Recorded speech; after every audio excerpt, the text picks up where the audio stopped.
When the broken dancer stood before the king, what happened next left everyone speechless. They said she was finished, a cripple, a disgrace. The pack that once worshipped her now wouldn't meet her eyes.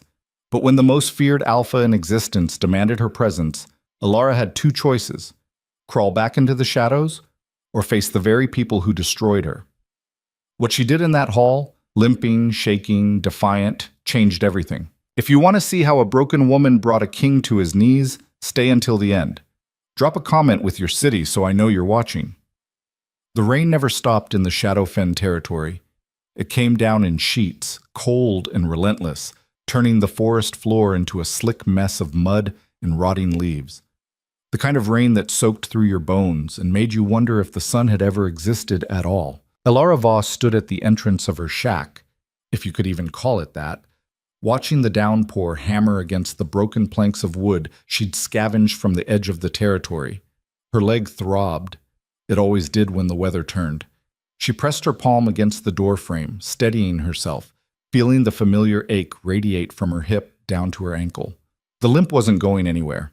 It had been 2 years since the accident, and she'd stopped hoping it would heal. Hope was a luxury she couldn't afford anymore. Inside the shack, the air smelled like damp earth and old smoke. A single candle flickered on the crooked table she'd built from scraps. No fire tonight. She'd run out of dry wood 3 days ago, and venturing into pack territory to gather more wasn't worth the risk. They tolerated her existence on the edges, barely, but only because killing her outright would have been messy.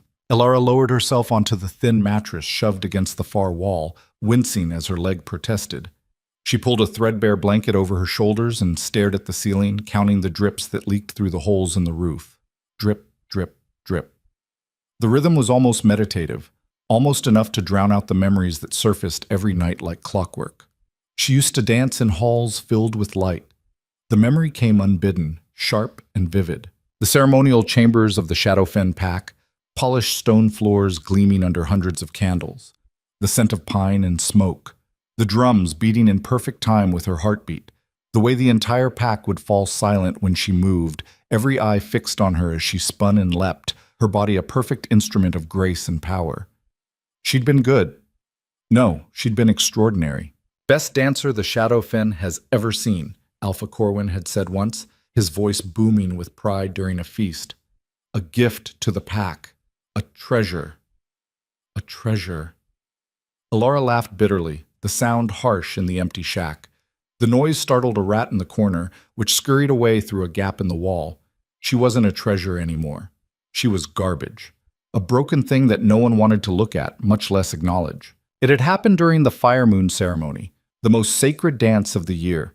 Every pack member attended. It was the night when the veil between the physical and spiritual world was thinnest, and the ceremonial dancer served as a bridge, their movements meant to honor the ancient wolves who'd built the pack's foundations. Alara had prepared for months. She'd fasted, meditated, practiced until her muscles screamed. The night of the ceremony, she'd felt invincible, chosen, blessed. She'd been in the middle of the final sequence, the one that required a leap from the elevated platform, a full 12 feet high, a complete rotation in the air, and a landing so precise it looked effortless. She'd done it 100 times before, 1,000 times. But that night, something went wrong. Her foot slipped on the platform's edge, just a fraction, just enough. She remembered the moment of weightlessness, the horrifying realization that her body was at the wrong angle. She remembered trying to correct midair, overcorrecting, and then the impact. The sickening crack of bone echoed through the entire hall. Her hip, her femur, her ankle, all of it shattered on impact against the stone floor. She remembered the screams from the audience. She remembered looking up at the ceiling, unable to move, unable to breathe, the pain so intense it felt like her entire body was on fire. She remembered Garrett's face, her mate, the pack's head warrior, hovering over her, his expression cycling rapidly from concern to horror to something else. Disgust. She saw it clearly. The exact moment his face changed. The exact moment he realized what this meant. "It's bad," one of the healers had muttered, their hands probing her mangled leg. "The bones shattered in multiple places. Even with our best healing magic, she'll never dance again. She'll be lucky if she walks without a cane." The words had hit harder than the fall. Never dance again. The ceremonial hall had emptied quickly after that. Alara had been carried to the healing house, where they'd set her bones, poured bitter tonics down her throat, and whispered among themselves when they thought she couldn't hear. Such a shame. She was so talented. What will she do now? What can she do? Garrett had visited once, just once. He'd stood at the foot of her bed, his arms crossed, his jaw tight. He wouldn't look at her directly. His eyes kept drifting to her leg, wrapped in splints and bandages, and every time they did, his expression hardened. "I'm sorry," Alara had whispered. "I'm so sorry. I don't know what happened. I'll get better. I'll heal. I'll dance again, I promise." "Stop," Garrett had said, his voice flat. Alara had stopped. "You won't dance again," he'd said. "The healers were clear. Your leg is destroyed." "But I can still—" "Still what?" Garrett had snapped, finally meeting her eyes. "Still be my mate? Still be useful to the pack? Alara, you were valuable because you could dance. That's what made you special. Without that, you're just—" He'd stopped himself, but the damage was done. "Just what?" Alara had asked, her voice breaking. Garrett had looked away. "Nothing. You're nothing." 3 days later, he'd formally rejected her in front of Alpha Corwin and the council. The rejection bond had snapped like a whip across her chest, leaving a scar she still felt sometimes when she lay alone in the dark. But the physical pain had been nothing compared to the emotional devastation. When a wolf rejected their mate, it was a public declaration that the rejected party was unworthy, flawed, broken beyond repair. And no one in the pack had disagreed with Garrett's assessment. Alpha Corwin had called her into his office the day after the rejection. His expression had been carefully neutral, but his words had been clear. "You understand the position this puts us in," he'd said, not unkindly. "The ceremonial dancer holds a place of honor, but you can no longer fulfill that role. And with Garrett's rejection, well, it reflects poorly on the pack to keep you in the inner circle." "I can still contribute," Alara had said desperately. "I can help with the younglings, or work in the kitchens, or—" "Alara," Corwin's tone had been gentle, but firm. "You're a reminder of failure. Every time someone sees you limping around, they'll remember the Fire Moon disaster. They'll remember how our ceremonial dancer fell. It's not good for morale." "So what are you saying?" "I'm saying you can stay on the outskirts of the territory. Build a life there. We won't exile you completely. That would be cruel. But don't expect support. Don't expect to be included in pack activities. You're no longer part of the inner circle. No longer part of anything." That had been 2 years ago. 2 years of living in this rotting shack, scraping by on scraps, avoiding the pack's main territory, except for the rare occasions when she needed to trade for basic supplies. 2 years of silence. 2 years of being invisible. She thought she'd made peace with it, thought she'd accepted her new reality. But acceptance and peace weren't the same thing. Alara shifted on the mattress, trying to find a position that didn't make her legs scream. Outside, the rain continued its relentless assault. Thunder rumbled in the distance. A sharp knock at the door jolted her from her thoughts. She froze, her heart rate spiking. No one came here, ever. The only time anyone from the pack sought her out was when they needed someone to blame for something, or when they were bored and looking for entertainment at her expense. The knock came again, harder this time, more insistent. "Alara Voss," a voice barked. "Open up!" She recognized the voice immediately. Brennan, one of Garrett's closest friends and most loyal followers. A smug, square-jawed brute who'd always enjoyed making her life harder, even before the accident. After the rejection, he'd gotten worse. Alara gritted her teeth and pushed herself to her feet, biting back a gasp as her leg protested. She grabbed the rough wooden cane she'd carved from a fallen branch and limped toward the door. She yanked it open, rain immediately spraying into the shack. Brennan stood on the other side, soaked and scowling. 2 other wolves flanked him, both wearing the same self-important sneer. She recognized them too. Marcus and Thorn, both warriors from Garrett's unit. "What do you want?" Alara asked, her voice flat. Brennan's lip curled as his eyes swept over her, taking in her mud-stained clothes, her tangled hair, the cane in her hand. "Nice place you got here," he said, his tone dripping with sarcasm. "Real cozy," Marcus snickered. "What do you want?" Alara repeated, her patience already wearing thin. Brennan stepped closer, forcing her to either back up or hold her ground. She held her ground. Alpha Corwin's called an assembly, he said. Everyone's required to attend. And I mean everyone. Laura blinked. Everyone? That's what I said, Brennan replied, his grin widening. Even the pack's little charity case. Why? Alara asked, suspicion creeping into her voice. Mandatory assemblies were rare. The last one had been 5 years ago, when Alpha Corwin had announced new territorial boundaries after a skirmish with a neighboring pack. Didn't ask, Brennan said, stepping even closer. Didn't care, just following orders. You've got 1 hour to get to the main hall. Don't be late. And if I don't come? Brennan's grin turned nasty. Then we'll drag you there ourselves. Your choice. Walk on your own, or we'll make it a spectacle. Thorne cracked his knuckles for emphasis. Alara's jaw tightened. She wanted to slam the door in their faces, wanted to tell them exactly where they could shove their assembly, but she knew better. Brennan wasn't bluffing. If she refused, they'd absolutely drag her through the mud all the way to the main hall, and they'd enjoy every second of it. Fine, she said. I'll be there. Brennan leaned in, his breath hot and rancid. And Alara? Try not to trip on the way there. Wouldn't want you embarrassing yourself more than you already have. The other wolves laughed. Alara slammed the door in their faces. She stood there for a long moment, her hands shaking, her breath coming in short, angry bursts. The sound of their laughter faded as they walked away, leaving her alone with the rain and her rage. An assembly. A mandatory one. Something was wrong. She could feel it in her bones, in the way Brennan had looked at her, in the tension that had been radiating off all 3 wolves. She glanced down at herself, mud-stained pants that were more whole than fabric, a tunic that had been patched so many times it was unrecognizable, hair that hadn't been properly washed in over a week. She looked like exactly what she was, someone who'd given up. For a brief, wild second, she considered ignoring the summons anyway. What were they really going to do? Drag her through the territory?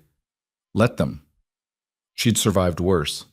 But no, they would drag her. And they'd make it as humiliating as possible. And then she'd still have to attend the assembly, except she'd be covered in even more mud, and the entire pack would have another reason to laugh at her. Alara cursed under her breath and looked around her shack. She didn't have much in the way of clean clothes. Everything she owned was either threadbare, stained, or both. She settled on the least damaged pants she had and a dark tunic that hid most of the stains. She tried to comb her hair with her fingers, gave up after a minute and tied it back in a messy knot.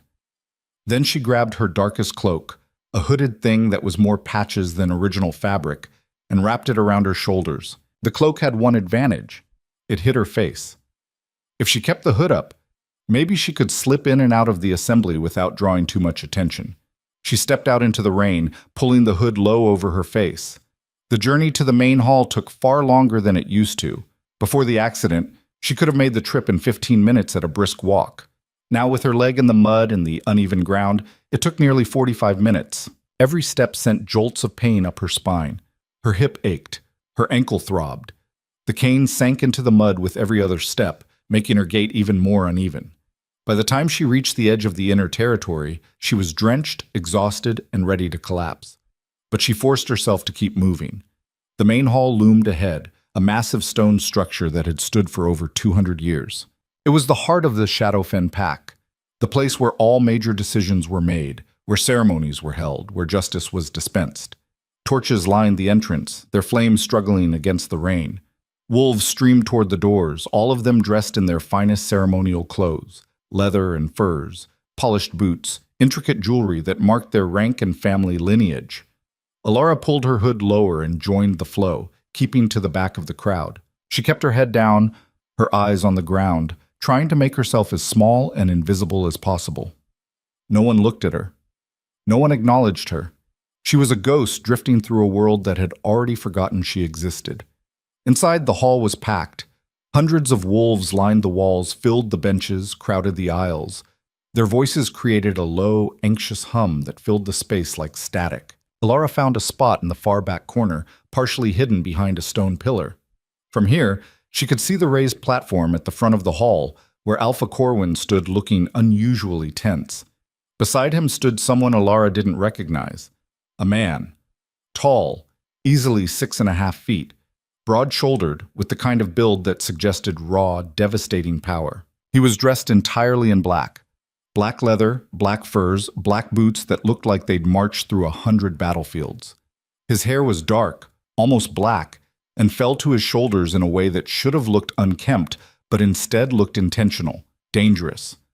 But it was his eyes that caught her attention. Even from across the hall, even through the crowd, Alara could feel the weight of his gaze as it swept over the assembled pack. Cold, sharp, utterly unforgiving. This was not a man who tolerated weakness. This was not a man who forgave mistakes. This was a predator. The hall fell completely silent the moment he stepped forward. Alpha Corwin cleared his throat, his discomfort obvious. Alara had never seen Corwin look nervous before. He was a strong alpha, respected and feared in equal measure. But standing next to this stranger, he looked small. "Shadow Fenpack," Corwin said, his voice steady but strained. "I present to you Alpha King Kael Draven, ruler of the Northern Territories and supreme judge of pack law." The name hit Alara like a physical blow. Kael Draven. Everyone knew that name, everyone had heard the stories. The Alpha King who'd united 12 warring packs under his rule through a combination of strategic brilliance and overwhelming force. The man who'd killed 3 rival alphas in single combat before he was 25. The wolf so powerful, so ruthless, that even the most arrogant pack leaders bent the knee rather than face his wrath. And he was here, in the Shadowfen territory, in her pack's hall. "Why is he here?" someone whispered behind Alara. "Did we do something wrong?" "He only comes when there's a problem." Kael's gaze swept over the crowd, slow and deliberate, and the whispers died instantly. When he spoke, his voice was deep, commanding, and absolutely devoid of warmth. "I've come to assess this pack's worthiness," he said. Each word was precise, measured, final. "There have been reports of weakness, corruption, disunity. I'm here to determine if those reports are true." The hall erupted into nervous murmurs, wolves turning to each other with wide eyes and hushed voices. Kael raised a hand, and the room went silent again. The display of instant obedience was chilling. "Every member of this pack will be evaluated," he continued. "No exceptions. You will present yourselves as you are. No pretense, no lies." His eyes narrowed slightly. "I will see through them." His gaze locked onto Alpha Corwin, and even from the back of the hall, Alara could see Corwin stiffen. "And if I find this pack unworthy," Kael said, his tone dropping to something lethal, "I will dismantle it. I will scatter you to the winds. Your territory will be absorbed. Your name will be forgotten." A collective chill ran through the hall. Alara's heart pounded. She didn't care about the pack's politics. She didn't care about their reputation or their standing in the hierarchy of territories. But something about the way Kael spoke, the absolute certainty in his voice, the promise of destruction, made her skin prickle. This wasn't a threat. This was a guarantee. She started to edge toward the door, hoping to slip out unnoticed. Whatever was about to happen here, she wanted no part of it. "Alara Voss." She froze mid-step, her blood turning to ice. Garrett's voice rang out across the hall, clear and sharp and unmistakably smug. "Come forward, Alara." No, no, no, no. This couldn't be happening. She didn't move, pressing herself closer to the pillar, willing herself to disappear. "Alara Voss," Garrett repeated, louder this time, his voice carrying a note of mock concern. "Where are you? The Alpha King wants to see everyone. That includes you." The crowd began to shift, people turning, looking around, trying to spot her. "There," someone said, pointing toward her corner. "That's her." The crowd parted like a diseased thing recoiling from infection, creating a clear path between Alara and the platform. All eyes turned toward her. Hundreds of eyes, all staring, all judging. Alara's stomach twisted into knots. She could feel their stares like physical weight, the pity, the disgust, the morbid curiosity. "Come on, Alara," Garrett called, his grin audible in his voice. "Don't be shy." Her hands trembled. Her leg throbbed. Every instinct screamed at her to run, but there was nowhere to go. The crowd had closed in behind her, boxing her in. Slowly, with shaking hands, she pulled back her hood. Gasps rippled through the room. She heard the whispers immediately. Is that really her? She looks terrible. What happened to her? I heard she went crazy after the rejection. Quiet, Kyle said. One word, that's all it took. The hall went silent. Alara forced herself to look up, to meet the eyes of the man on the platform. Kyle was watching her with an expression she couldn't read. Not disgust, not pity, just observation. Like she was a puzzle he was trying to solve. Come forward, he said. It wasn't a request. Alara's legs threatened to give out, but she forced herself to move. Each step was agony. Her legs screamed with every shift of weight. The cane thudded against the stone floor, the sound echoing obscenely loud in the silence. The walk to the platform felt like miles. She was acutely aware of every eye on her, every whisper that started and stopped as she passed. When she finally reached the platform, her leg was shaking so badly she wasn't sure how much longer she could stand. Garrett stepped forward, his expression a masterwork of false sympathy. Your Majesty, he said, addressing Kyle with exaggerated deference. This is Alara Voss. She used to be our ceremonial dancer. The best we ever had, actually. He paused for effect. But after a tragic accident during the Fire Moon ceremony 2 years ago, she's no longer fit for service. She injured herself quite badly, you see, shattered her leg. The healers did what they could, but he shrugged, his expression carefully arranged into regret. Some things can't be fixed. A few members of the crowd murmured in agreement. Kale's gaze remained fixed on Alara. He didn't look at Garrett, didn't acknowledge the explanation. He just watched her. Is this true? Kyle asked, his voice neutral. Alara swallowed hard.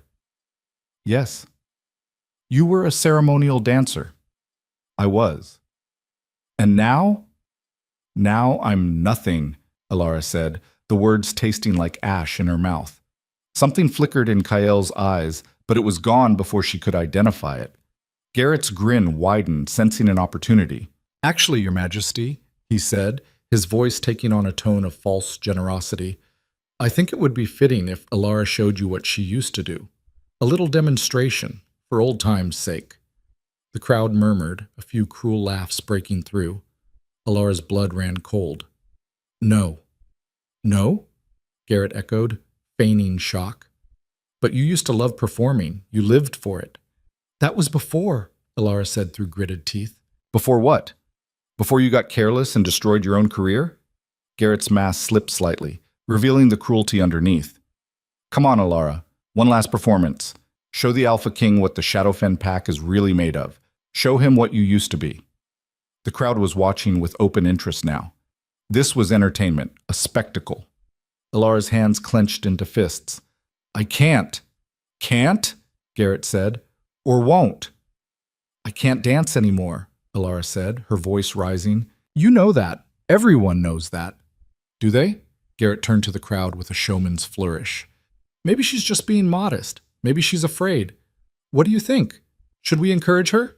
A few voices called out. Do it! Show us! One more dance! Alara's vision blurred with tears of rage and humiliation. This was exactly what Garrett wanted. He wanted to humiliate her in front of the most powerful alpha in existence. He wanted to remind everyone, including her, that she was broken, useless, pathetic. She looked at Alpha Corwin, silently pleading for intervention. Corwin looked away. She looked at the crowd, searching for even one sympathetic face. There were none. And then she looked at Cale Draven. He was still watching her, silent, unreadable. His expression hadn't changed, but there was something in his eyes. A challenge, maybe. Or a test. Dance, he said quietly. It wasn't a command. It wasn't cruel. It was just a statement. An invitation. An acknowledgement that the choice was hers. And something inside Alara snapped. Fine. They wanted a show? She'd give them a show, but not the one they expected. All right, she said, her voice steady now, cold. I'll dance. Garrett blinked, clearly not expecting her to agree. What?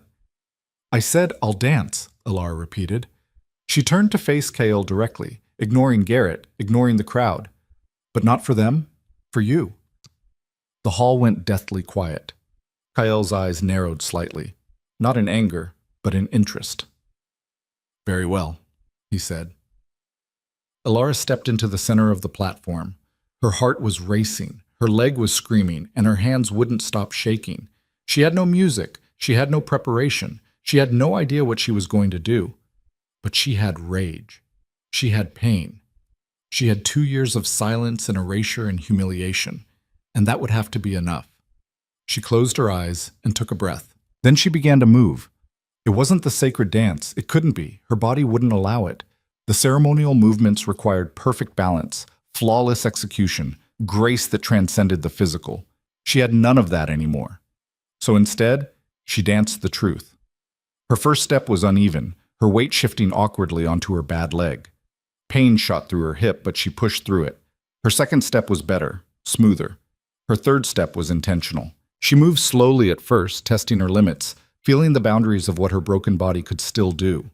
Her arms swept through the air, not in the perfect, controlled arcs of the ceremonial dance, but in raw, desperate motions that looked almost violent. She spun, and the spin was lopsided, off-center, but she caught herself. She extended her leg, not high, not gracefully, but defiantly, and held it there until her muscles burned. She stumbled, and instead of trying to hide it, she made it part of the movement. She fell to one knee, then pushed herself back up with force that looked like rage made physical. This wasn't performance, this was survival. This was every night she'd spent alone in that shack, wondering if she should just disappear into the forest and never come back. This was every time someone had looked through her like she didn't exist. This was every moment of pain and shame and fury she'd swallowed for 2 years, and she poured all of it into her body. The hall watched in absolute silence. No one laughed. No one whispered. Because what Alara was doing, this broken, furious, aching thing, wasn't failure. It was honesty. It was a woman who'd been told she was nothing, proving that she was still here, still fighting, still alive. Her movements grew more intense. She didn't care about beauty anymore. She didn't care about technique. She just moved, letting the rage and pain guide her. She leapt, barely clearing the ground, nothing like the soaring jump she used to execute. And when she landed, her bad leg buckled. She crashed to the floor. The impact jarred her entire body. Pain exploded through her hip and shoulder. For a moment, she couldn't breathe. The hall remained silent. Alara lay there on the cold stone, gasping, shaking, her body screaming at her to stay down. But she didn't stay down. She pushed herself up, slowly, painfully. She got to her knees, then to her feet. And she stood there, breathing hard, her hair plastered to her face with sweat and rain, her body trembling. She lifted her chin and met Cale Draven's eyes, and she saw something there that made her breath catch. Recognition. Cale stood slowly. The movement was deliberate, almost ceremonial. The entire hall seemed to hold its breath. He descended from the platform, his footsteps echoing in the silence. He walked toward her, closing the distance until he was standing directly in front of her. Up close, he was even more intimidating, taller, broader. His presence felt like standing next to a storm barely held in check. But when he spoke, his voice was quiet. "What is your name?" "Alara Voss," she said, her voice hoarse. "Alara Voss," Cale repeated, as if testing the weight of it. His eyes searched her face. "Do you know what you just did?" She shook her head. "You danced the truth," Cale said, "something most wolves spend their entire lives avoiding." He turned to face the crowd, his voice rising. "You mock her," he said, and the words were sharp as blades. "You call her broken, useless. You've erased her from your pack as if she never existed." The crowd shifted uncomfortably. "But she just showed more courage in 5 minutes than any of you have shown in your entire lives." Garrett's face had gone pale. Cale turned back to Alara. His hand reached out, and for a moment she thought he was going to touch her face. Instead, he placed his hand over his heart. "I, Cale Draven, Alpha King of the Northern Territories, recognize Alara Voss." The words rang through the hall like a bell. And then something happened that Alara didn't understand. A pull, deep in her chest, like a rope made of light suddenly snapping taut between her and Cale. She gasped, her hand flying to her chest. Cale's eyes widened just slightly, the first genuine surprise she'd seen from him. "No," he whispered. But Alara felt it. Impossible as it was, undeniable as breathing, the bond, the mate bond. With the Alpha King, The sensation was like being struck by lightning and drowning at the same time. Alara couldn't breathe, couldn't think. The bond unfurled in her chest like something alive, wrapping around her ribs, her heart, her lungs. It was warm and terrifying and completely overwhelming. She'd heard about mate bonds her entire life. Every wolf had. The elders told stories about them during winter gatherings, romanticizing the connection between destined pairs. But hearing about something and experiencing it were two entirely different things. This felt like coming home and standing at the edge of a cliff simultaneously. The rope of light between her and Kale pulled taut, thrumming with an energy that made her skin prickle. She could feel him, not just his presence, but his emotions. Shock, disbelief, anger, and beneath it all, something that felt almost like fear. Kyle had gone completely still, his hand still pressed over his heart, his eyes locked on hers. For a moment, just a fraction of a second, she saw something crack in his controlled expression. The mask slipped, revealing raw vulnerability underneath. Then it was gone, replaced by the cold, impenetrable wall he wore like armor. "No," he said again, but this time it sounded less like denial and more like a curse muttered at fate itself. The hall erupted into chaos. Did he just... The bond? That's impossible. She's his mate? The cripple is mated to the Alpha King? This has to be a mistake. Garrett's face had drained of all color. He looked like he'd been punched in the gut, his mouth opening and closing without producing sound. His hands clenched into fists at his sides, knuckles going white. Alpha Corwin stepped forward, his expression a mixture of confusion and barely concealed alarm. "Your Majesty, I don't understand. Are you saying that Alara Voss is your—" "Everyone out!" Kyle said, his voice cutting through the chaos like a blade through flesh. The hall went silent so abruptly it was almost funny. "Out! Now!" No one moved for a heartbeat. The pack members looked at each other, uncertain, waiting for someone else to make the first move. Then, as if controlled by a single mind, the entire pack began to file toward the exits. Some moved quickly, eager to escape the tension that crackled through the air like static before a storm. Others lingered at the edges, craning their necks to catch one more glimpse of the impossible scene unfolding on the platform. The whispers started immediately, hushed and urgent. "Did you see his face? The bond is real. How is this possible? She must have tricked him somehow." "Quiet!" one of Kale's guards barked, and the whispers died. Garrett hadn't moved. He stood rooted to the spot, staring at Alara with an expression she couldn't quite read. Fury? Regret? Jealousy? Maybe all three twisted together into something ugly and desperate. "That means you too," Kyle said, his eyes fixed on Garrett like a predator watching prey. "But your Majesty, Now!" The word wasn't shouted. Kale's voice remained perfectly level, but the command in it was absolute, undeniable. It was the voice of someone who'd never had to repeat himself, who expected instant obedience and received it. Garrett's jaw clenched so hard, Alara heard his teeth grind together. For a moment, she thought he might actually argue, might actually be stupid enough to challenge the Alpha King in his own presence.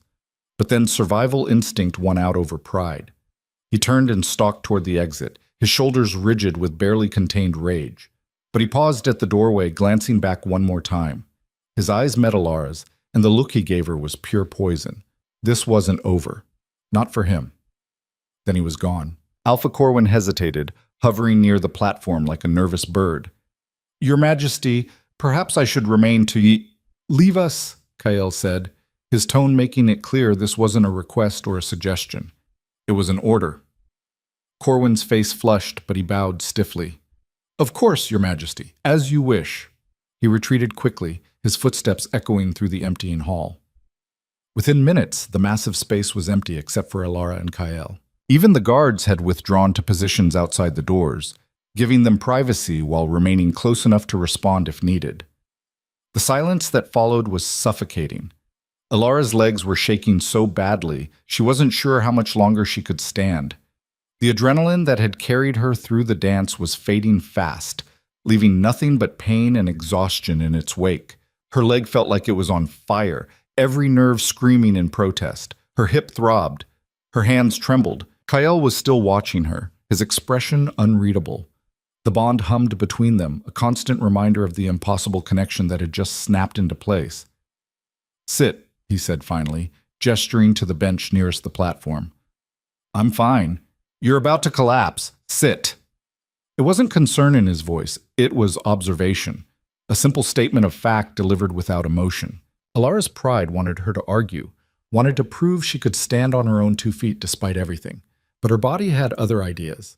Her leg was shaking badly enough that she could see it trembling beneath her pants. She limped to the bench and lowered herself onto it, biting back a gasp as her leg screamed in protest. The movement sent fresh waves of pain radiating up her spine. Cale remained standing, his arms crossed over his chest, his posture radiating tension. He looked like a coiled spring, ready to snap at any moment. "How long have you known?" he asked abruptly. "Known what?" "About the bond." Alara let out a breathless, almost hysterical laugh. The sound echoed strangely in the empty hall. "About 30 seconds longer than you have." Kael's eyes narrowed, studying her face as if searching for deception. "You didn't feel it before? Not even a pull? An instinct?" "I've been living in a shack on the edge of the territory for 2 years, Alara said, her voice sharp with exhaustion and frustration. "I don't exactly get out much. I avoid pack gatherings. I avoid everyone. And you," she gestured at him with a sweep of her hand, "you're the Alpha King. You rule territories I've never even heard of. You live hundreds of miles north of here. How would I have felt anything?" Mate bonds required proximity to manifest. Everyone knew that. You could have a destined mate on the other side of the world and never know it if your paths never crossed. The bond only awakened when the mates came into close contact, when their souls recognized each other. Some wolves spent their entire lives searching for their destined mate. Others never found them at all and settled for chosen pairings instead. Cale was silent for a long moment, processing this information. His jaw worked as if he was chewing on words he didn't want to say. "This is a problem," he said finally. The words hit Alara like a slap across the face. "A problem." "Yes, I'm a problem." "The situation is a problem," Kael corrected, but the distinction didn't make it hurt any less. "I didn't come here looking for a mate. I came to assess a pack's worthiness. This complicates everything." Alara stood abruptly, anger giving her strength despite the pain shooting through her leg. "Then reject me. You're the Alpha King. You can do whatever you want. Reject the bond and be done with it. I'm sure there are 1,000 she-wolves who'd be thrilled to take my place." Cale's expression darkened, something dangerous flickering in his eyes. "It's not that simple." "Why not? Garrett managed it just fine." "Garrett is a fool," Cale said, his voice going cold and sharp. "And rejecting a true mate bond is different from rejecting a chosen pairing. It would damage us both, permanently." Alara had heard the stories about rejected mate bonds. They were rare. Most wolves who found their true mate grabbed onto them with both hands and never let go. But in cases where rejection did occur, the consequences were severe. Physical weakness, emotional instability, a constant ache in the chest that never fully healed. Some wolves went mad from it. Others simply faded away, losing the will to live. "Then what do you want from me?" Alara demanded, her voice rising. "You want me to just... what? Follow you around, play the part of the Alpha King's damaged, limping mate, be your charity case, your obligation?" "Stop," Kael said sharply. "Stop what? Stop being honest? You just said I danced the truth." "Well, here's more truth. I'm broken. Everyone knows it. Everyone sees it. And you showing up and claiming some cosmic bond doesn't change that. It just makes it worse. It makes me a spectacle all over again." "You're not broken?" "My leg says otherwise." "Your leg is injured," Kael said, his tone hardening. "That's not the same thing as being broken. If it were, half my warriors would be useless. Scars don't determine worth. Injuries don't erase value." "Easy for you to say. You're the most powerful alpha alive. She gestured helplessly at herself, at her worn clothes and tangled hair and the cane leaning against the bench. "I'm nothing." "You were something an hour ago," Kael said, stepping closer. Each footstep echoed in the empty hall. "When you danced in front of a hostile crowd despite knowing they wanted you to fail.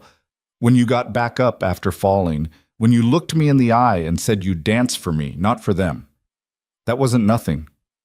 Alara looked away, her throat tight with emotions she couldn't name. That was desperation. Desperation and courage often look the same. She didn't know how to respond to that. Didn't know how to process any of this. An hour ago, she'd been invisible, forgotten, erased. Now she was apparently mated to the most powerful wolf in existence, and he was looking at her like she was a puzzle he couldn't solve. The bond pulsed in her chest, warm and insistent, trying to draw her closer to him. She could feel his proximity like heat from a fire, could sense his emotions, confusion, frustration, and something else she couldn't identify. "I need time," Kael said finally, turning away from her, "to think, to plan." Plan what? What comes next? He moved toward the exit, his posture rigid. Then he paused, glancing back over his shoulder. "You'll stay in the main house tonight, not your shack." I don't care what you want," Kael said, his voice brooking no argument. "You're my mate, whether either of us likes it or not. That means you're under my protection now. And I don't protect things by leaving them to rot in the rain." Before Alara could formulate a response, he was gone, his footsteps echoing through the empty hall until even those faded to silence. She sat there alone, her mind reeling, her chest still aching from the bond that pulsed between them like a living thing.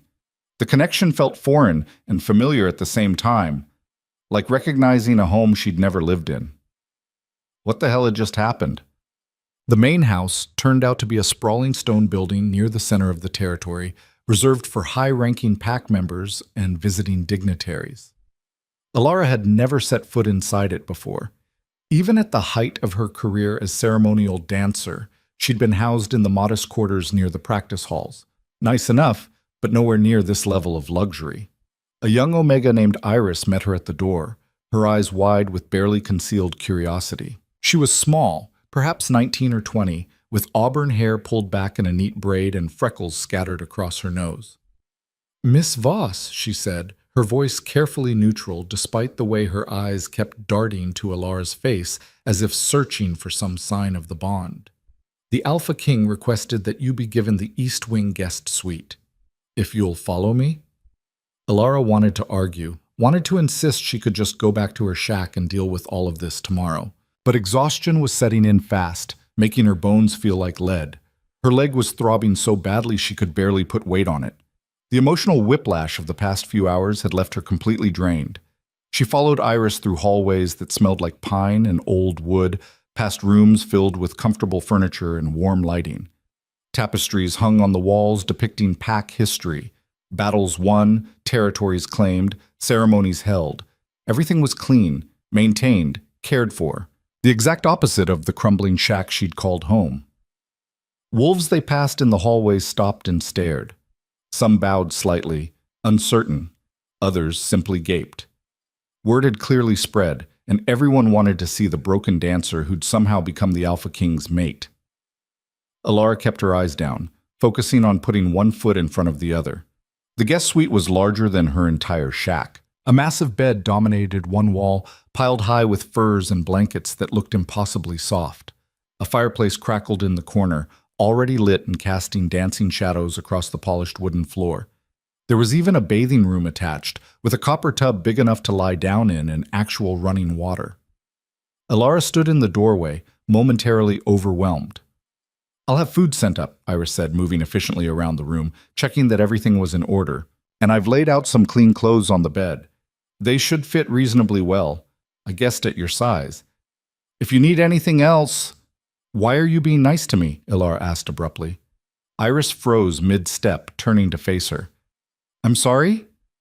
"Everyone in this pack has treated me like garbage for 2 years," Alara said, her voice flat with exhaustion. "Like I didn't exist. Like I was something disgusting they stepped over on their way to somewhere better. Now suddenly I'm getting guest suites and warm baths and, if you need anything, treatment. Why?" Iris shifted uncomfortably, her fingers twisting together. "You're the Alpha King's mate. And? And that means you outrank everyone here except him." Iris's voice dropped to a whisper, as if afraid someone might overhear. "Including Alpha Corwin. Including your ex-mate. Including everyone who's ever looked down on you." The realization settled over Alara like a heavy cloak, pressing down on her shoulders with unexpected weight. She'd been so focused on the impossibility of the bond itself, on the shock of it, on Kael's cold assessment that she was a problem. She hadn't considered the political implications. As the Alpha King's mate, she would be queen of the Northern Territories. Not just queen, the most powerful female wolf in the known world. She would outrank every alpha, every Luna, every warrior and elder and council member. The same people who'd mocked her, who'd erased her, who'd treated her like trash, would have to bow to her. The irony was almost funny. Almost. "Thank you," Alara said quietly. "For the room, for the kindness." Iris nodded, her expression softening slightly. "For what it's worth, Miss Voss, I think what you did tonight took real courage. I could never have danced in front of everyone like that." Before Alara could respond, Iris slipped out, closing the door behind her with a soft click. Alara stood in the center of the suite, feeling completely out of place. This room belonged to someone important, someone who mattered, someone whole, not someone like her. But the bath was calling to her, promising warmth and comfort she hadn't felt in far too long. She filled the copper tub with hot water from the spigot, actual running hot water, a luxury she'd forgotten existed. The steam rose in curling wisps, carrying the faint scent of minerals. She stripped off her mud-stained, sweat-soaked clothes, leaving them in a heap on the floor. Lowering herself into the water was painful at first, her muscles protesting the heat. But then the warmth began to work its magic, seeping into her aching joints, loosening the tension in her shoulders. She hadn't had a proper bath in months, maybe longer. In the shack, she'd made do with cold water from a bucket, quick and miserable cleanings that left her feeling only marginally less dirty than before. This was different. This was luxury. She scrubbed the dirt from her skin, watching the water turn gray with accumulated grime. She washed her hair with soap that smelled like lavender and something else, maybe rosemary. The scent was almost overwhelming after years of having nothing. And then she just existed. For the first time in a long time, she wasn't cold, wasn't hungry, wasn't wondering if her shack would collapse in the next storm, or if she'd wake up to find wolves from the pack had decided to burn it down just for entertainment. But she also wasn't happy.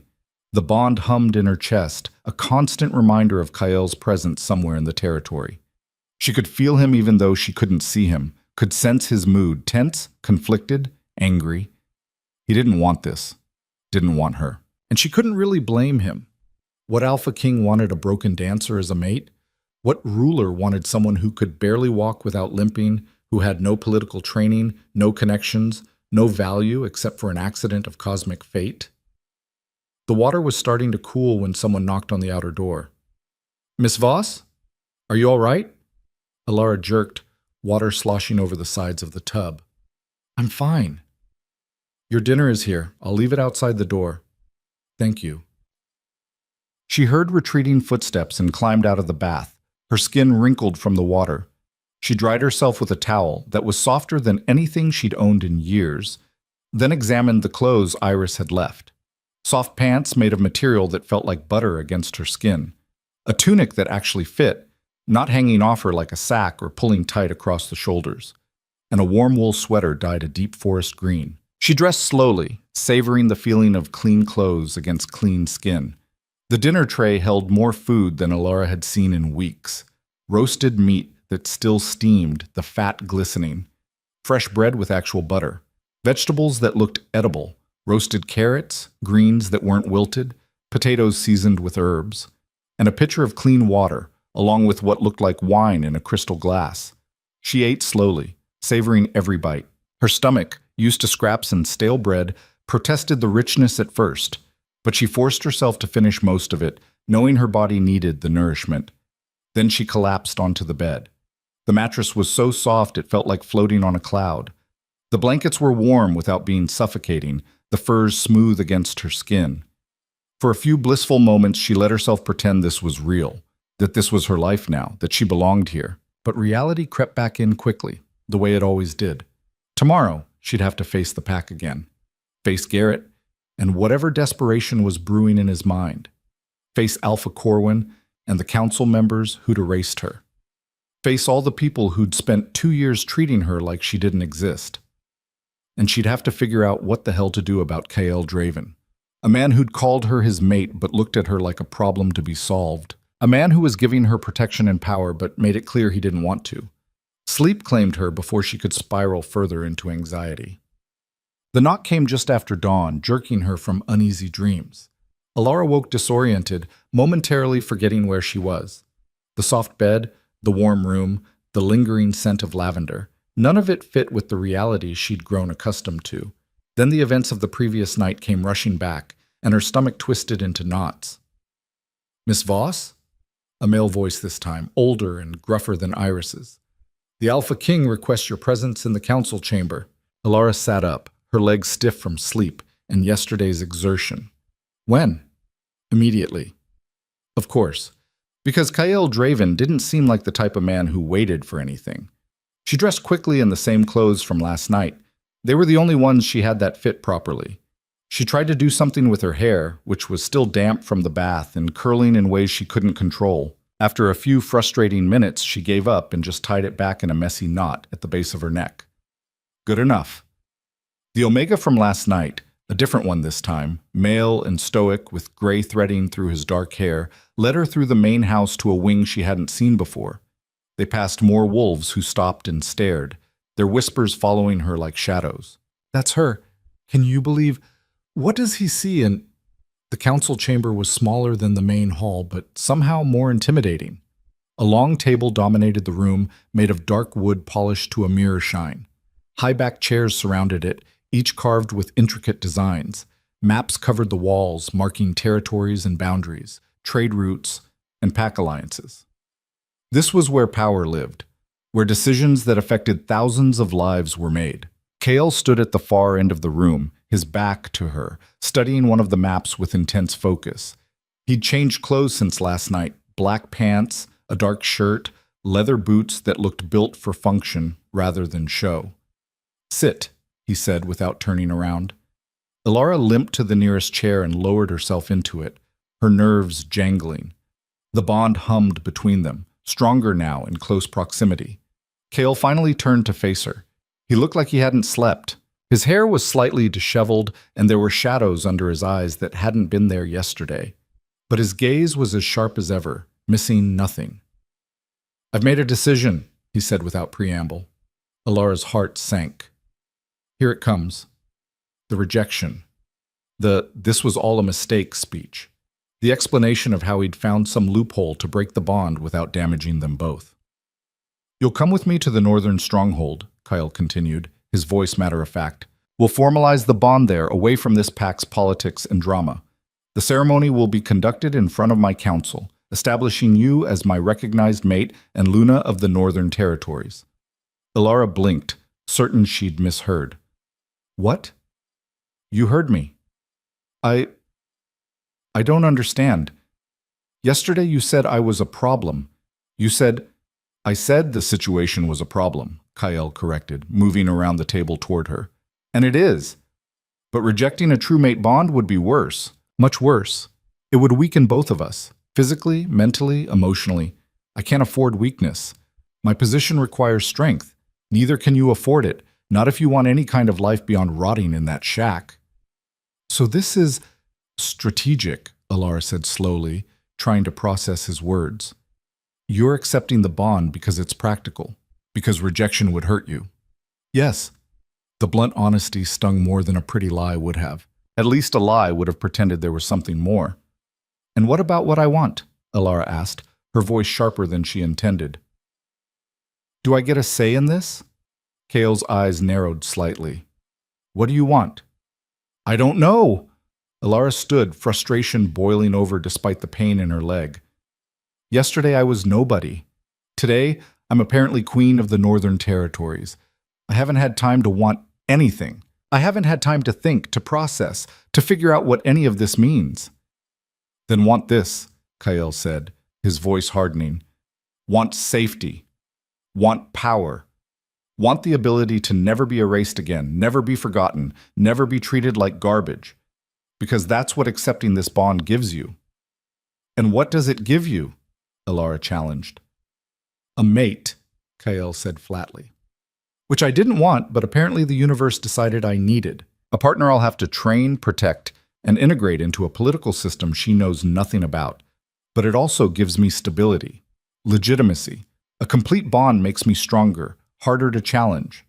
The words landed like stones, heavy and cold. Alara laughed bitterly. Well, at least you're honest. I'm always honest, Kyle said. It saves time and prevents misunderstandings. I won't lie to you, Alara. Not about this. Not about anything. You deserve to know exactly what you're getting into. They stood there, facing each other across the council table, two people bound together by something neither of them had asked for, but couldn't refuse. When do we leave? Alara asked finally. Tomorrow at dawn. That's fast. I don't linger, Kyle said. I finished my assessment of this pack. They're weak, disorganized, but not corrupt enough to warrant complete dismantling. I'm issuing sanctions and recommendations to Alpha Corwin, but implementing them is his problem now. Mine is getting you out of here before this situation gets more complicated. More complicated how? Kale's expression darkened, his jaw tightening. Your ex-mate requested an audience with me this morning, before dawn. He was waiting outside my quarters. Alara's blood ran cold. Garrett?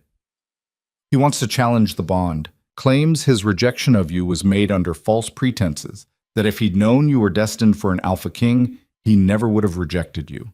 He's arguing that he has a prior claim and that pack law allows him to contest the bond. Alara felt sick. That's insane. That's ambition, Kyle corrected coldly. He sees an opportunity to align himself with power, to elevate his own position. And technically, pack law does allow for challenges in certain very specific circumstances. Mostly historical precedent from centuries ago, but the laws have never been formally revoked. Are you going to allow it? Kale's smile was sharp and utterly without humor.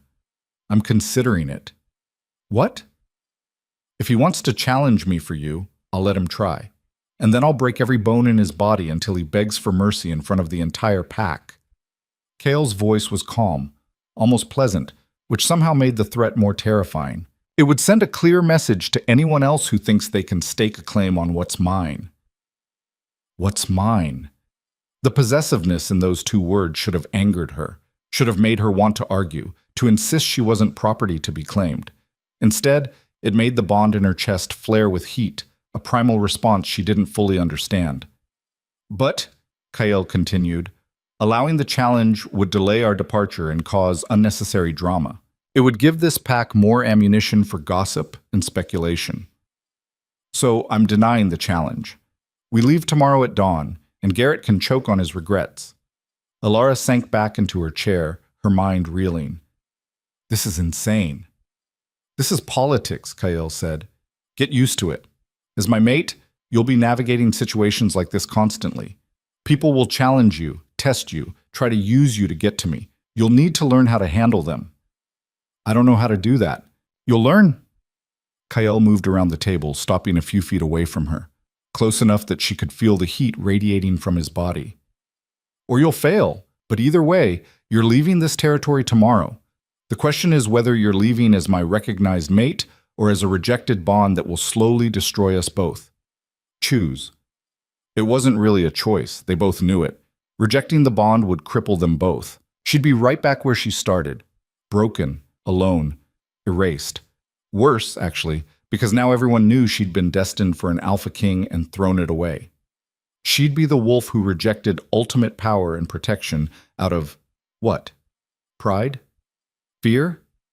And despite everything, despite Kyle's cold pragmatism, despite the terrifying responsibility being thrust upon her, despite the fact that he clearly didn't want her in any romantic sense, there was a part of her that was curious, a part of her that wanted to see what she could become if she stopped hiding in the shadows, if she stopped accepting erasure as her fate. I'll come with you, Alara said quietly. Kyle nodded, as if he'd expected nothing less. Good. Be ready at dawn. Pack light. Anything you truly need, we'll acquire at the stronghold. You won't need anything from your old life. He turned to leave, dismissing her. Kyle. He paused, glancing back over his shoulder. It was the first time she'd used his name directly. What happens when we get there? She asked. To the stronghold? We formalize the bond in front of my council. You'll be trained in protocol, politics, and combat. You'll learn how to be a queen, how to navigate court, how to defend yourself. You'll be given teachers, advisors, everything you need to succeed. And if I can't? If I'm not capable? Kael's expression was unreadable. Then we'll both suffer the consequences. My enemies will see you as a weakness to exploit. Your inadequacy will reflect on me. So I suggest you be capable. The words were harsh, but they were also honest. He left her alone in the council chamber, the weight of her decision settling over her like a burial shroud. The rest of the day passed in a blur of anxiety and preparation. Word had spread through the pack like wildfire. The ceremonial dancer everyone had forgotten, the cripple they'd erased, was now the Alpha King's mate. The reactions ranged from shock to disbelief to barely concealed fury. Alara stayed in her guest suite, avoiding everyone. The thought of facing the pack, seeing their faces, hearing their whispers, it was too much. Iris brought her meals and updates, serving as her only connection to the chaos outside. Garrett tried to force his way into the main house, she reported during lunch, setting down a tray of food that Alara barely touched. He was shouting about his rights, about pack law. The Alpha King's guards turned him away. He was not happy. He broke a window on his way out. I bet, Alara muttered. Alara tactic. Some of the pack are saying you enchanted the Alpha King somehow, Iris continued, her voice hesitant. That you used some kind of forbidden magic to fake the bond. That a wolf as broken as you couldn't possibly be destined for someone like him naturally. Alara laughed humorlessly. Of course they are, because it's easier to believe in magic than to admit they were wrong about me. There's also talk of, well, some wolves are angry. They think you don't deserve this.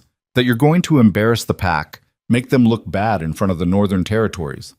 I probably will, Alara said quietly.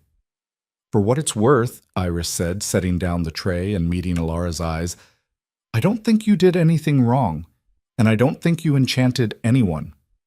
I've seen the way he looks at you. He looks at me like I'm a problem he has to solve. Maybe, Iris admitted, but he looks at you. That's more than he does for most people. The Alpha King doesn't waste attention on things that don't matter. After Iris left, Alara stood at the window, watching the rain continue its endless assault on the territory. The sky was gray, heavy, with clouds that seemed to press down on the earth. Tomorrow, she'd leave this place.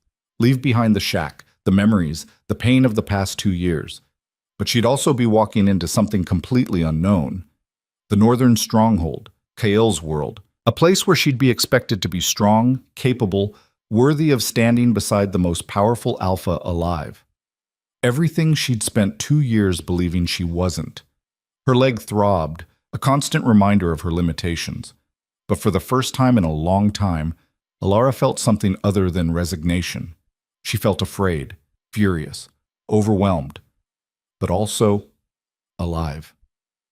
The bond pulsed in her chest, warm and insistent, tethering her to a man she barely knew. A man who'd offered her power but not kindness, protection but not love. Maybe that was enough. Maybe it had to be. The knock came in the middle of the night, shattering the fragile sleep she'd finally managed to find. Alara jerked awake, her heart racing, disoriented in the darkness. For a moment she thought she was back in the shack, that everything had been a dream. Then she remembered. "Who is it?" she called out, her voice hoarse. "It's me." Garrett's voice. Every muscle in her body tensed. "Go away." "I need to talk to you. Please, Alara, just 5 minutes. That's all I'm asking." "No, get away from my door." "Please, I'm begging you." Against her better judgment, against every instinct screaming at her to ignore him, she climbed out of bed and walked to the door. She opened it a crack, keeping the chain lock engaged. Garrett stood in the hallway, and he looked terrible. His eyes were bloodshot, ringed with dark circles. His hair was disheveled, sticking up in odd directions. His clothes were rumpled like he'd been wearing them for days. He looked like he'd aged 10 years overnight. "What do you want?" Alara asked coldly.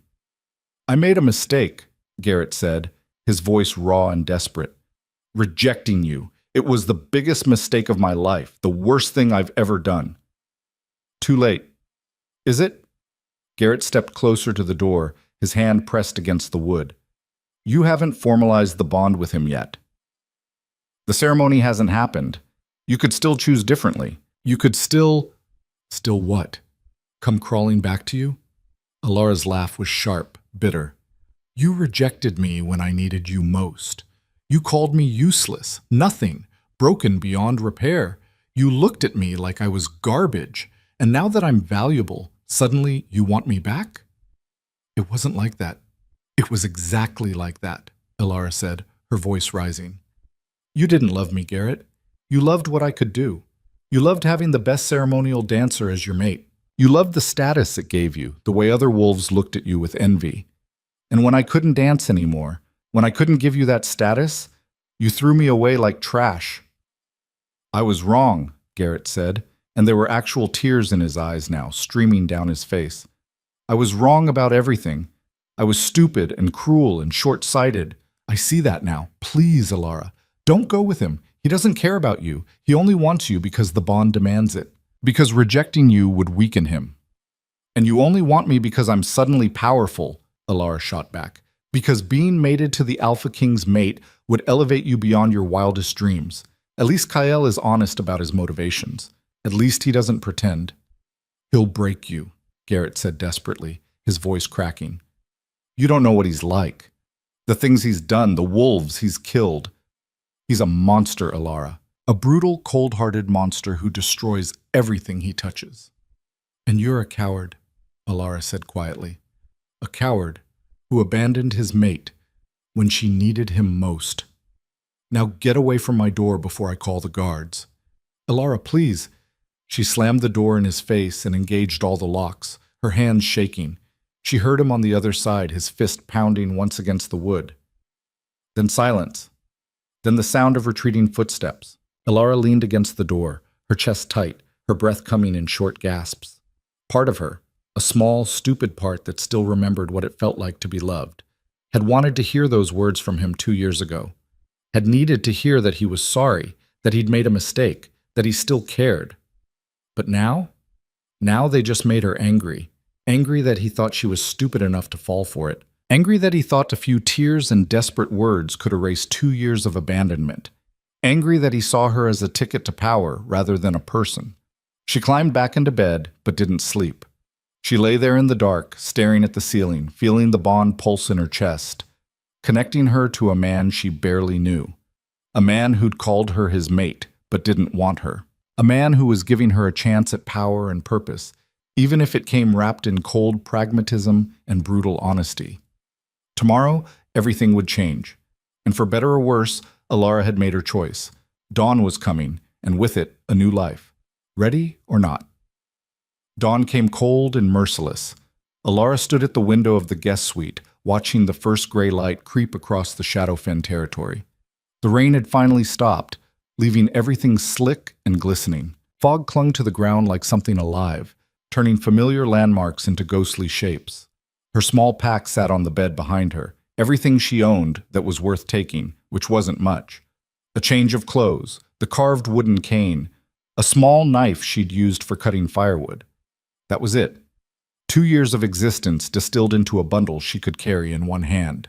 The bond hummed steadily in her chest, a compass pointing north, toward Kyle, toward a future she couldn't imagine. A sharp knock at the door made her jump. "It's time," a gruff voice called. One of Kyle's guards. Alara grabbed her pack and opened the door. The guard, a massive wolf with a scar running down his left cheek, gestured for her to follow. The main house was eerily quiet as they walked through it.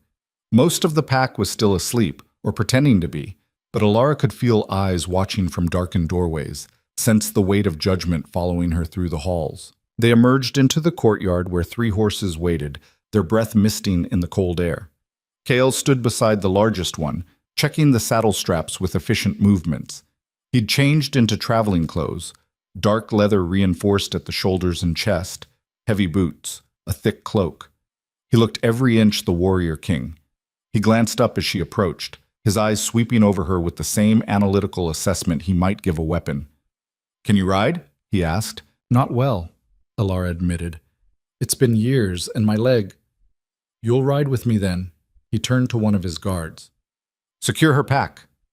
Before Alara could process what was happening, Kyle swung himself onto the horse, with practiced ease, then reached down. "Give me your hand." She hesitated, staring at his outstretched hand. "We don't have all morning," Kyle said, "unless you'd prefer to walk to the Northern Territories." Elara gritted her teeth and took his hand. His grip was iron strong, and he pulled her up behind him with no visible effort. She had to wrap her arms around his waist to keep from sliding off, her bad leg already protesting the position. The bond flared at the physical contact, sending warmth spreading through her chest. She felt Kyle tense slightly, felt his sharp intake of breath. So he felt it too. "Hold tight," he said curtly. Then to his guards, "We ride." They moved out at a steady trot, the horses' hooves crunching on gravel. As they passed through the main gates of the inner territory, Elara caught sight of figures gathering in the early morning light. Alpha Corwin stood with several council members, their faces grave. A few pack members had emerged from their homes, watching in silence. And there, standing apart from everyone else, was Garrett. His face was a mask of barely controlled rage, his fists clenched at his sides. Their eyes met for just a moment as Elara passed. Then they were through the gates and heading into the forest, leaving the Shadowfen territory behind. Elara didn't look back. They rode for hours in tense silence, following paths that grew increasingly rugged.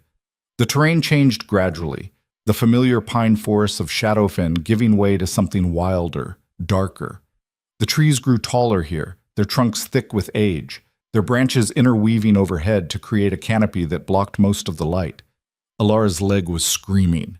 The position on the horse, the constant jostling, it was agony, but she bit down on the pain, refusing to complain. Kael's guards rode ahead and behind, scanning the forest with practiced vigilance. These weren't ceremonial warriors. These were wolves who'd seen real combat, who expected danger. "How far is the stronghold?" Elara asked finally, breaking the silence.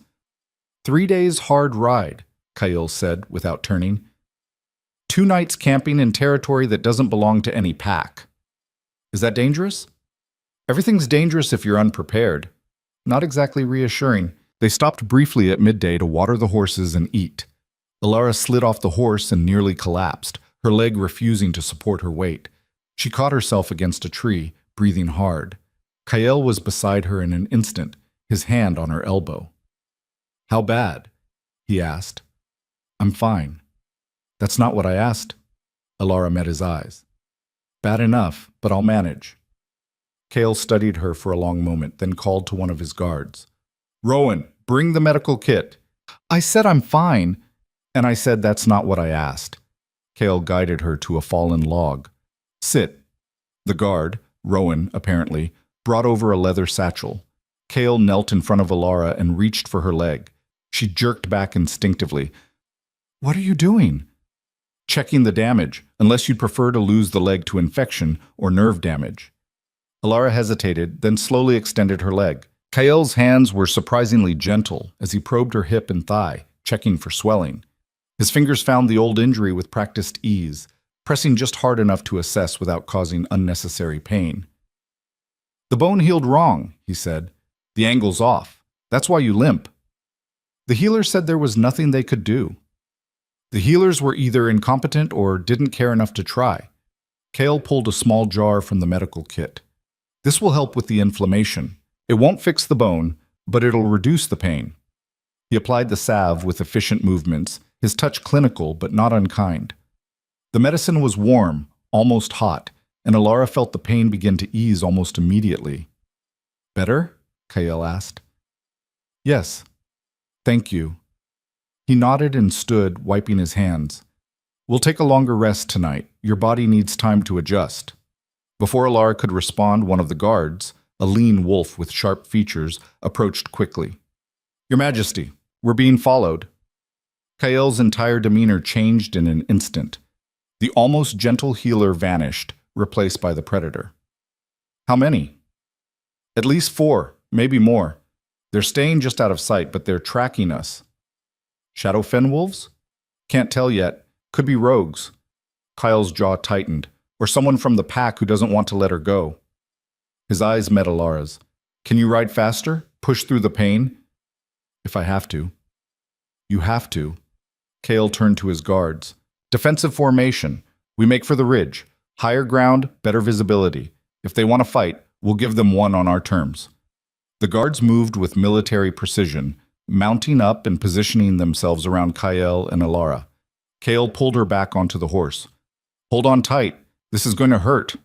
He wasn't lying. They moved at a punishing pace, the horses galloping over terrain that seemed designed to throw riders. Alara clung to Kael's back, her teeth gritted against the pain that shot through her leg with every stride. The forest blurred around them, branches whipping past close enough to sting. Behind them, she could hear pursuit, the crash of bodies through underbrush, voices calling to each other. They were being hunted.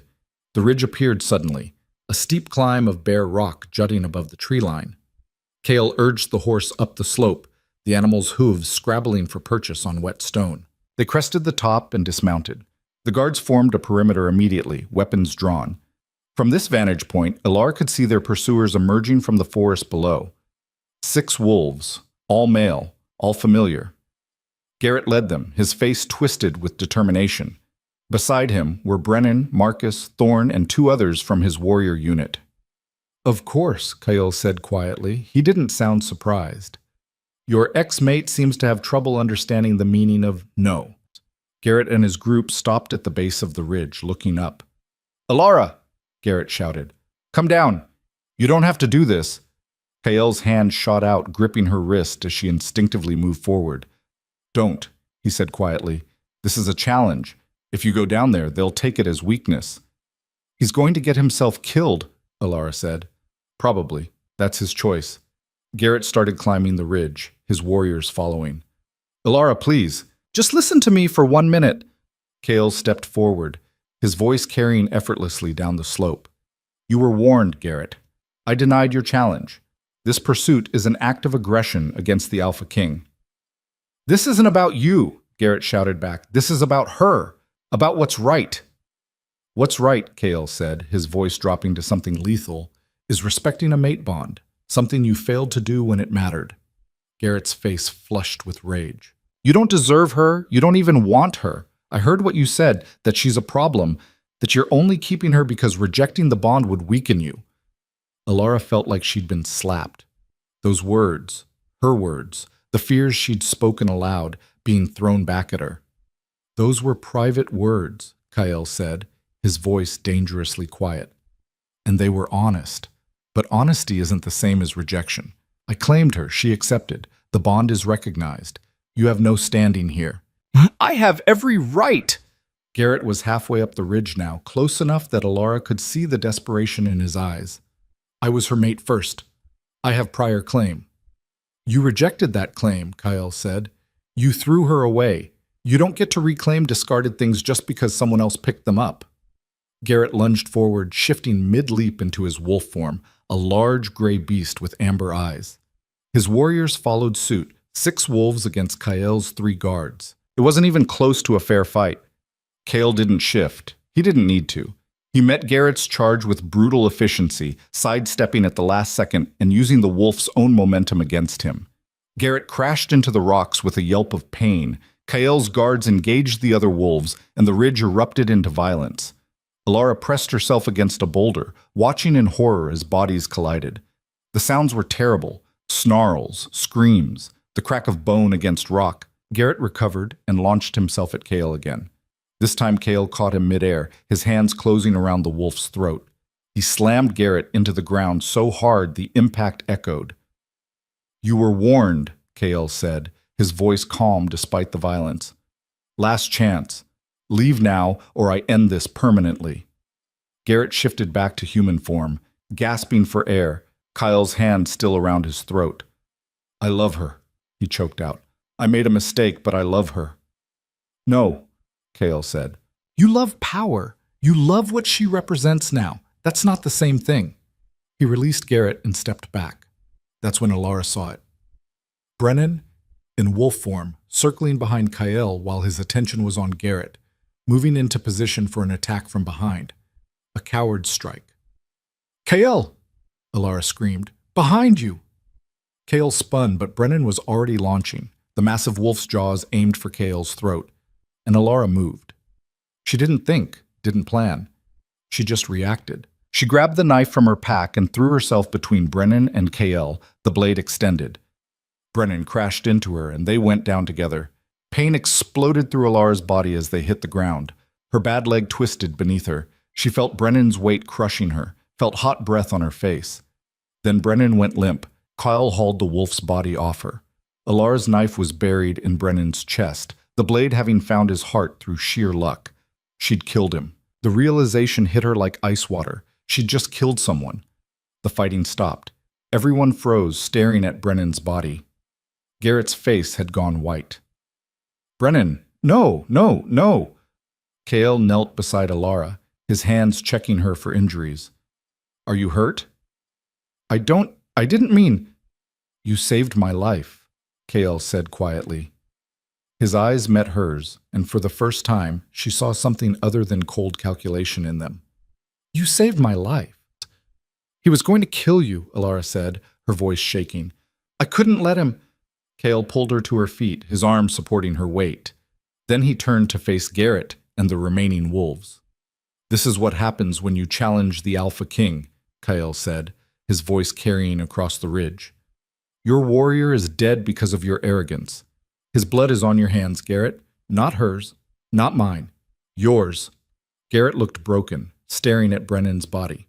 "Go home," Kyle commanded. "Take your dead, mourn him, and never follow us again. If I see any of you on this path, I won't be merciful next time." For a long moment, no one moved. Then Garrett shifted back to human form. He was crying, tears streaming down his face. "This isn't over," he said hoarsely. "Yes," Kale said. "It is." Garrett's remaining warriors gathered Brennan's body. They retreated down the ridge in silence, defeated. Alara stood there, trembling, staring at her hands. There was blood on them. Brennan's blood. "I killed him," she whispered. "You defended your mate," Kyle said. "That's what you did. And you did it without hesitation." He turned her to face him, his hands on her shoulders. "Do you understand what that means?" Alara shook her head. "It means you're stronger than you think, braver than you believe, and worthy of standing at my side." The words settled over her like a blanket, not warm exactly, but substantial, real. "I've never killed anyone before," Alara said. "I know, but you'll carry it better than most." Kyle released her shoulders and turned to his guards. "We camp here tonight, set watches. I want to know if anything larger than a rabbit comes within a mile of us." As the guards moved to obey, Kale guided Alara to a sheltered spot among the rocks. Her leg had given out completely now, the adrenaline fading and leaving only pain. He built a fire with practiced efficiency while she sat there, trying to process what had just happened. She'd killed someone, saved Kyle's life, proven something to herself she hadn't known needed proving. When the fire was burning steady, Kyle sat across from her. "Thank you," he said simply. Alara looked up, surprised. "For what?" "For acting when you could have frozen. For putting yourself between me and danger despite your injury. For choosing my life over your safety." He paused. "For being brave." "I wasn't brave," Alara said. "I was terrified. Being brave doesn't mean not being afraid. It means acting despite the fear." Kyle leaned forward slightly. "What you did today changed things, Alara. You proved you're not just a victim of circumstance. You're a fighter." "I don't feel like a fighter. I feel like someone who got lucky with a knife throw." "Luck is what you make of opportunity." Kale pulled out supplies for a meal. "And you made the most of yours." They ate in silence, the fire crackling between them. Around them, the guards maintained their watch, silent sentinels against the darkness. Alara's hands wouldn't stop shaking. Every time she closed her eyes, she saw Brennan's wolf form collapsing, saw the blood spreading across his fur. "The first kill is always the hardest," Kyle said quietly, as if reading her thoughts. "It gets easier. Not better, but easier." "How many have you killed?" Alara asked. "More than I can count. Most in battle, some in challenges, a few in executions." His expression didn't change. "It's part of being king, part of maintaining order through strength." "Does it bother you?" "Sometimes, when I let myself think about it." Kale met her eyes across the fire. " But I don't let myself think about it often. Regret is a luxury I can't afford." Alara understood that more than she wanted to. The night deepened around them. The guards changed shifts silently. The fire burned low. Finally, Kale stood and spread out a bedroll. Sleep. We have 2 more days of hard riding ahead. Where will you sleep? Alara asked. Here. He gestured to a spot a few feet away. Close enough to protect you if needed. Far enough for propriety. Alara lay down on the bedroll, her body aching in too many places to count. She should have been exhausted, should have fallen asleep immediately. Instead, she lay there staring at the stars visible between the rocks, thinking about everything that had happened. She'd left her pack, killed someone, saved the Alpha King's life. And somewhere in all of that, she'd stopped being a victim and become something else. She just wasn't sure what yet. The attack came in the darkest part of the night. Alara woke to chaos, snarls, screams, the clash of metal. She bolted upright, her heart hammering. Dark shapes moved between the rocks. Not wolves, something else. Rogues! One of the guards shouted. At least a dozen! Kyle was on his feet instantly, a blade in each hand. Protect her! He barked at the nearest guard.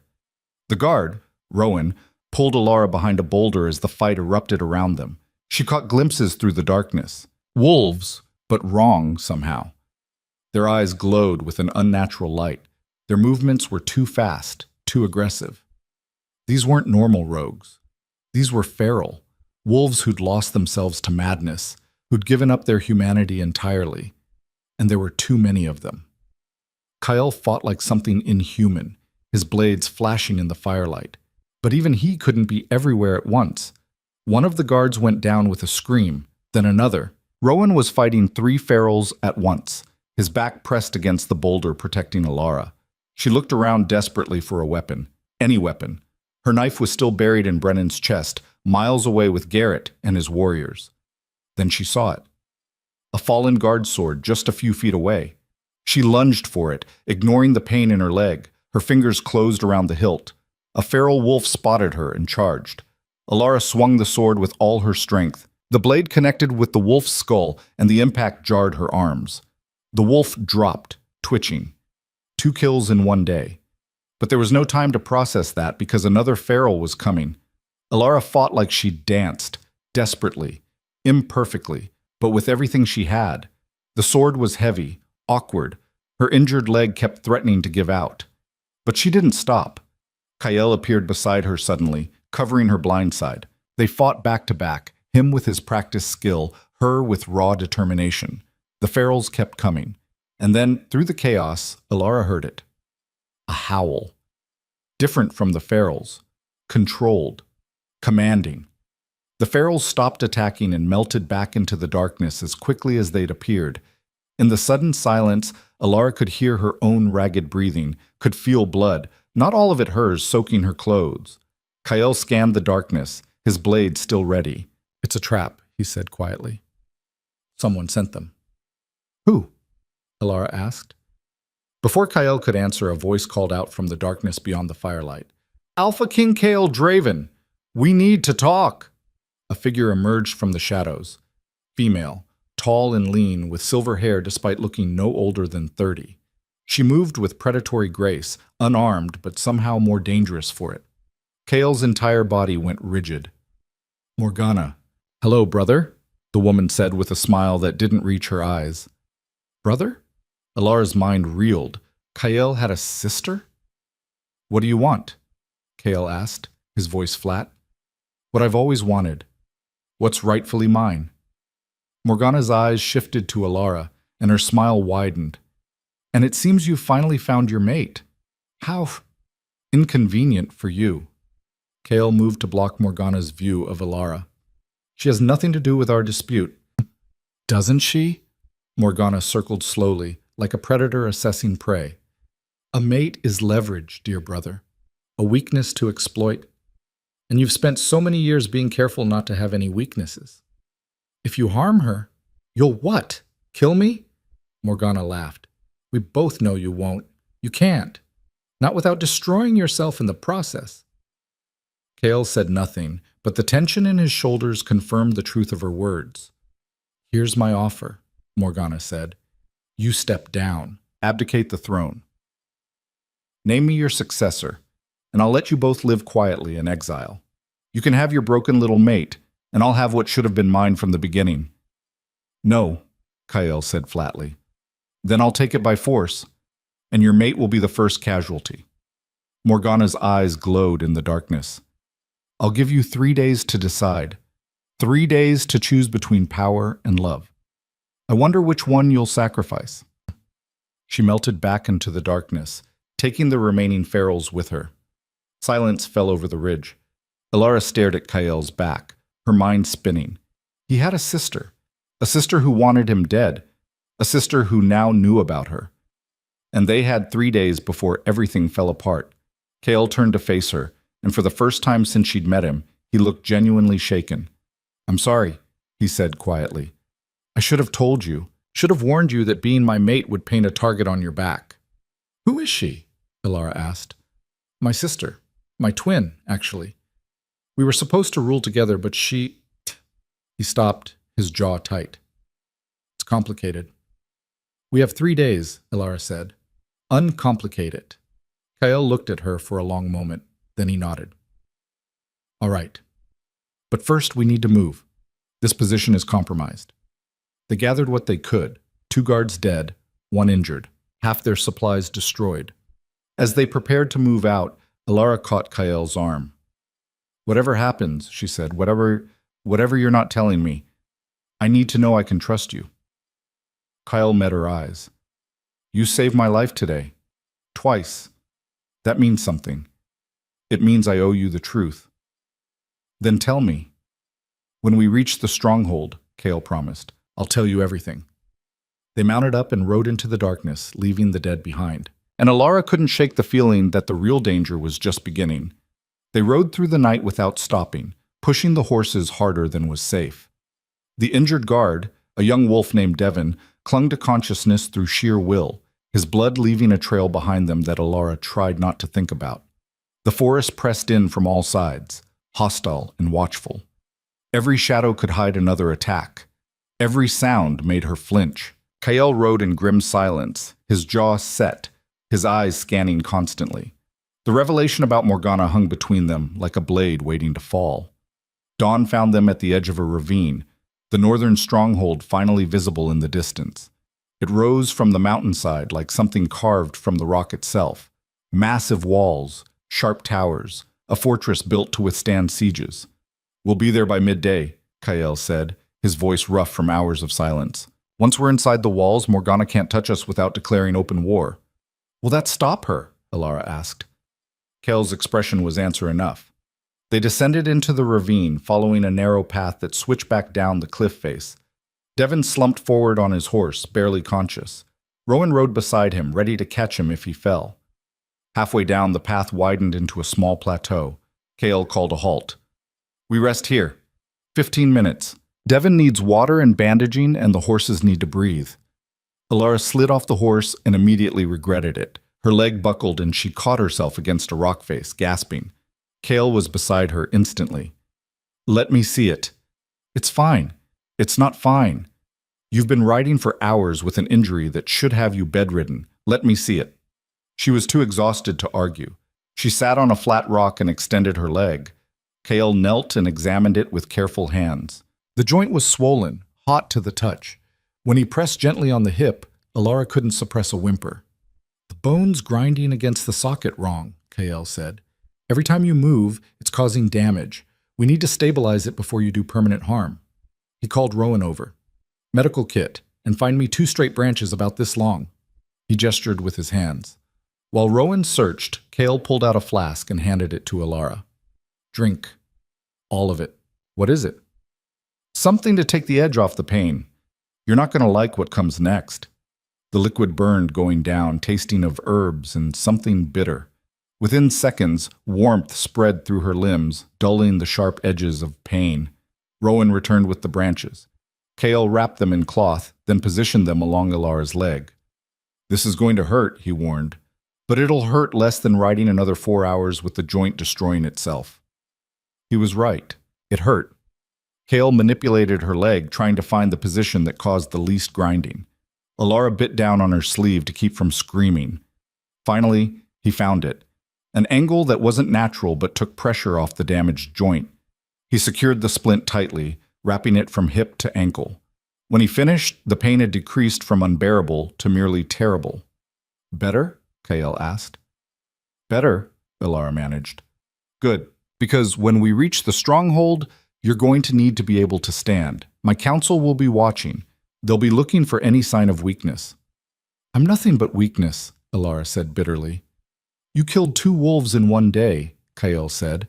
"You fought ferals with a weapon you'd never held before. You saved my life. That's not weakness. That's strength in an unfamiliar shape." He stood and moved to check on Devon, leaving Ilara to process his words. The young guard was in bad shape. A feral had torn into his shoulder, and infection was already setting in. Kyle cleaned the wound with something that made Devon scream, then packed it with herbs and bound it tight. "Can you ride?" Kyle asked him. "I can die trying," Devon said through gritted teeth. "Good enough." They mounted up again.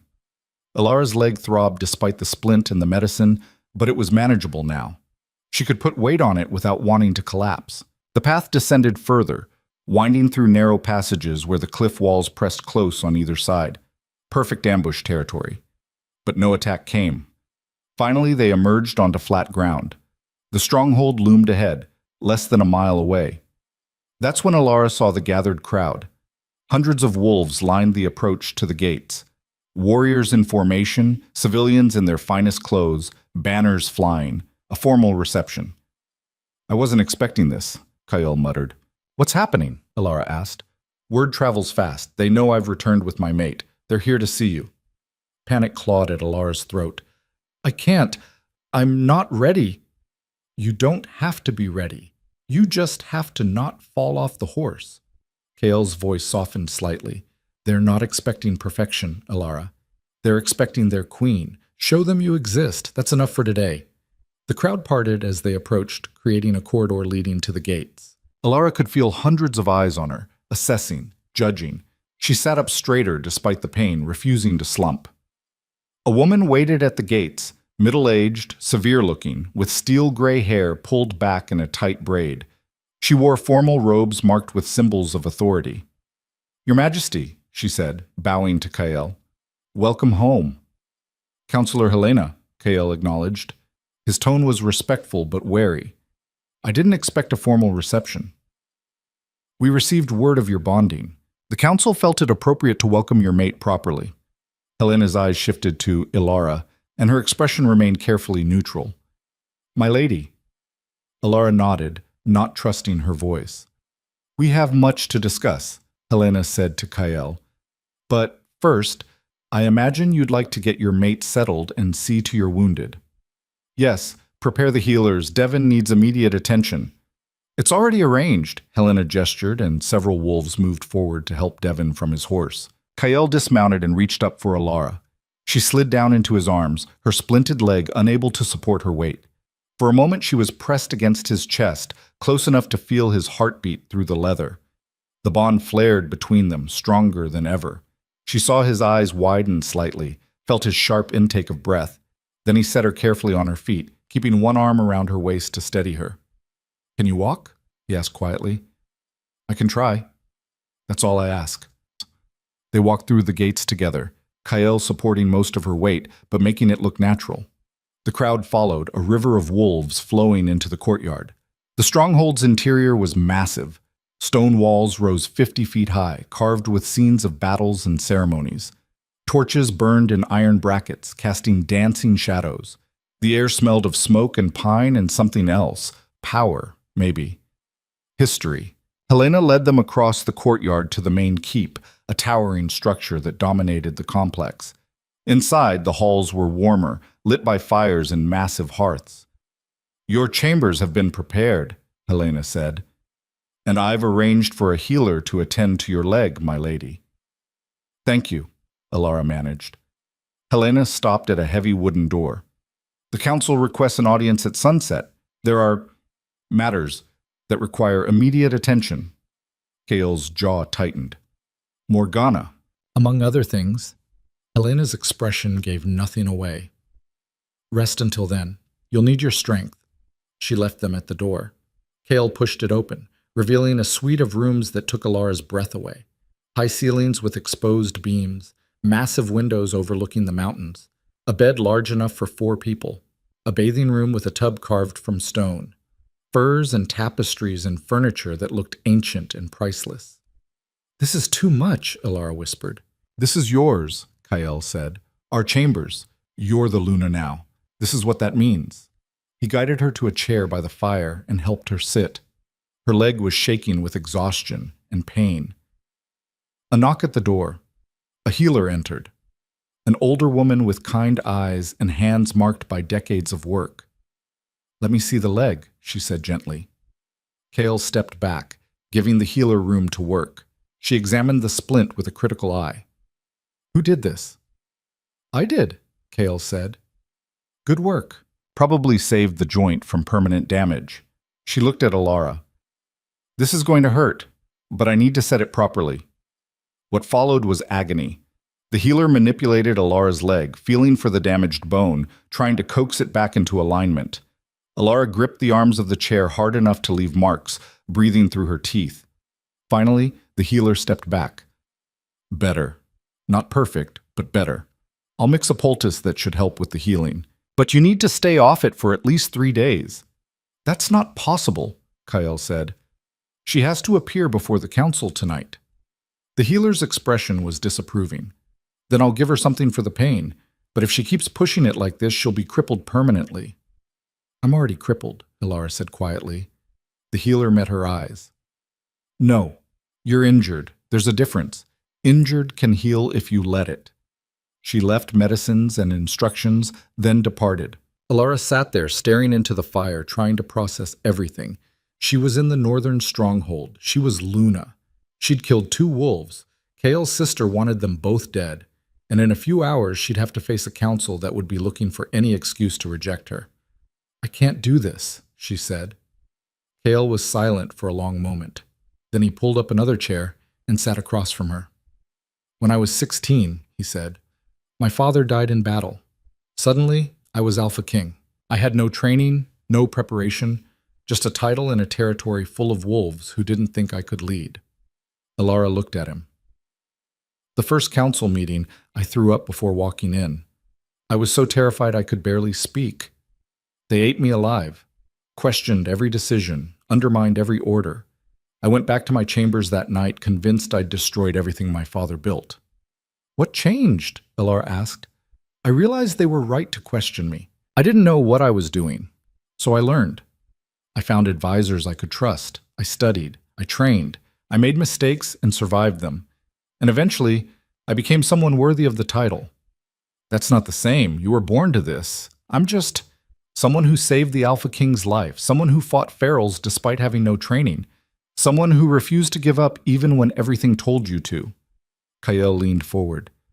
"You think you're not worthy because you can't dance anymore. But being Luna isn't about dancing. It's about strength.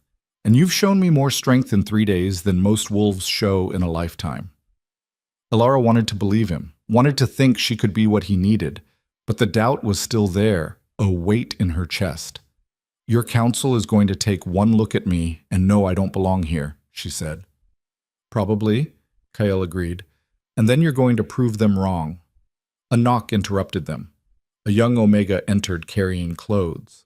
"For the council meeting, my lady," she said shyly. "Counselor Helena sent them." The dress was beautiful, deep blue silk with silver thread worked into patterns that caught the light. Formal but not excessive. Queenly. "I'll leave you to change," Kyle said, standing.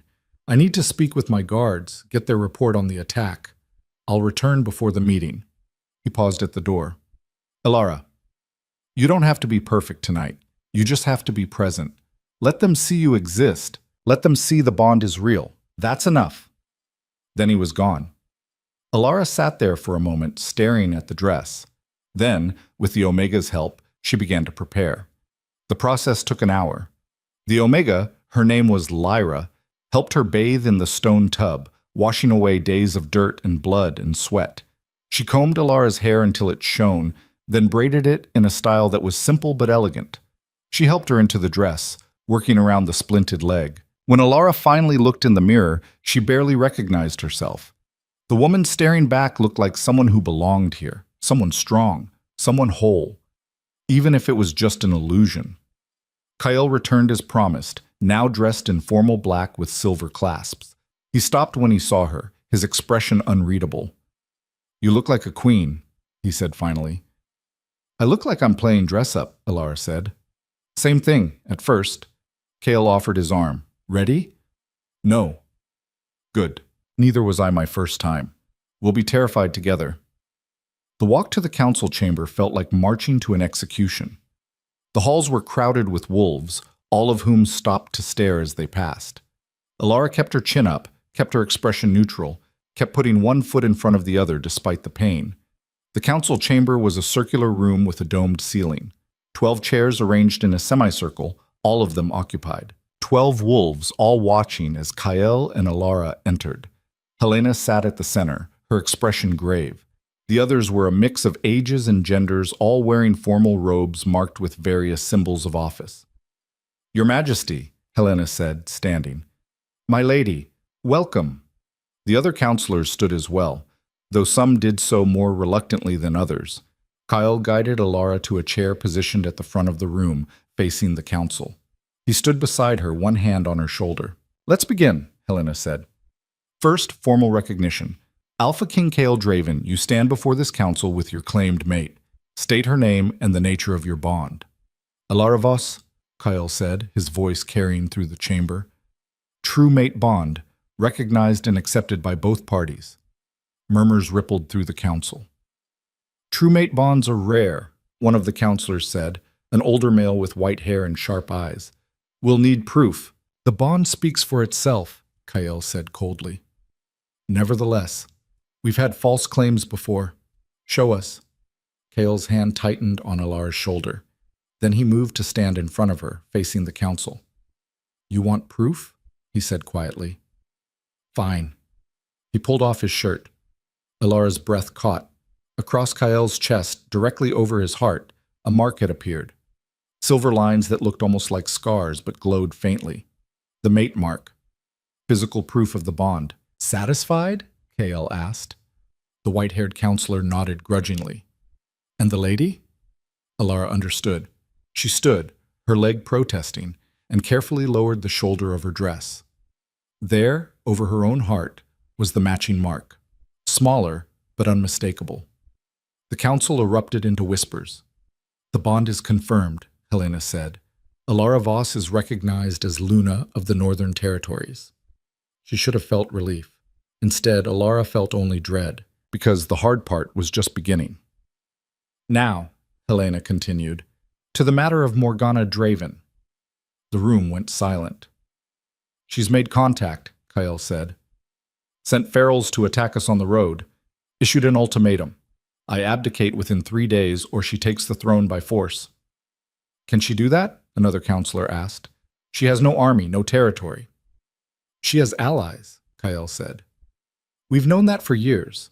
Alphas who resent my rule, who think a woman would be easier to control. And she has nothing to lose." "What do you propose?" Helena asked. "We prepare for war. Fortify the stronghold. Call in our allied packs.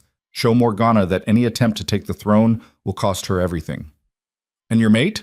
the white-haired counselor asked. "She's a liability. Morgana will use her against you." "No," Alara said. Everyone turned to look at her.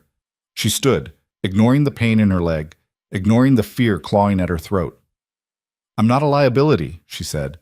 "I'm an asset, and I can prove it." Kale's eyes widened slightly. "Alara, let me speak with Morgana," Alara said. "Alone, without guards or witnesses, just the two of us." The council erupted into protests. "Absolutely not. She'll kill you. This is madness." But Kyle was watching her with a strange expression. "What are you planning?"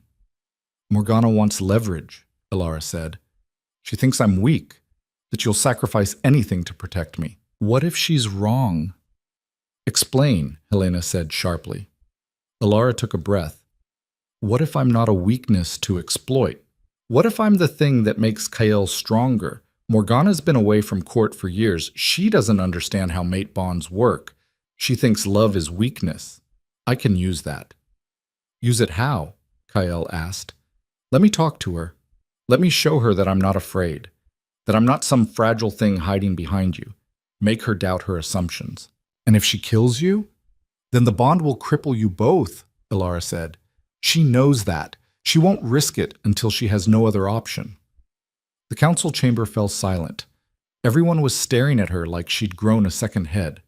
Finally, Helena spoke. It's bold, possibly brilliant, definitely insane.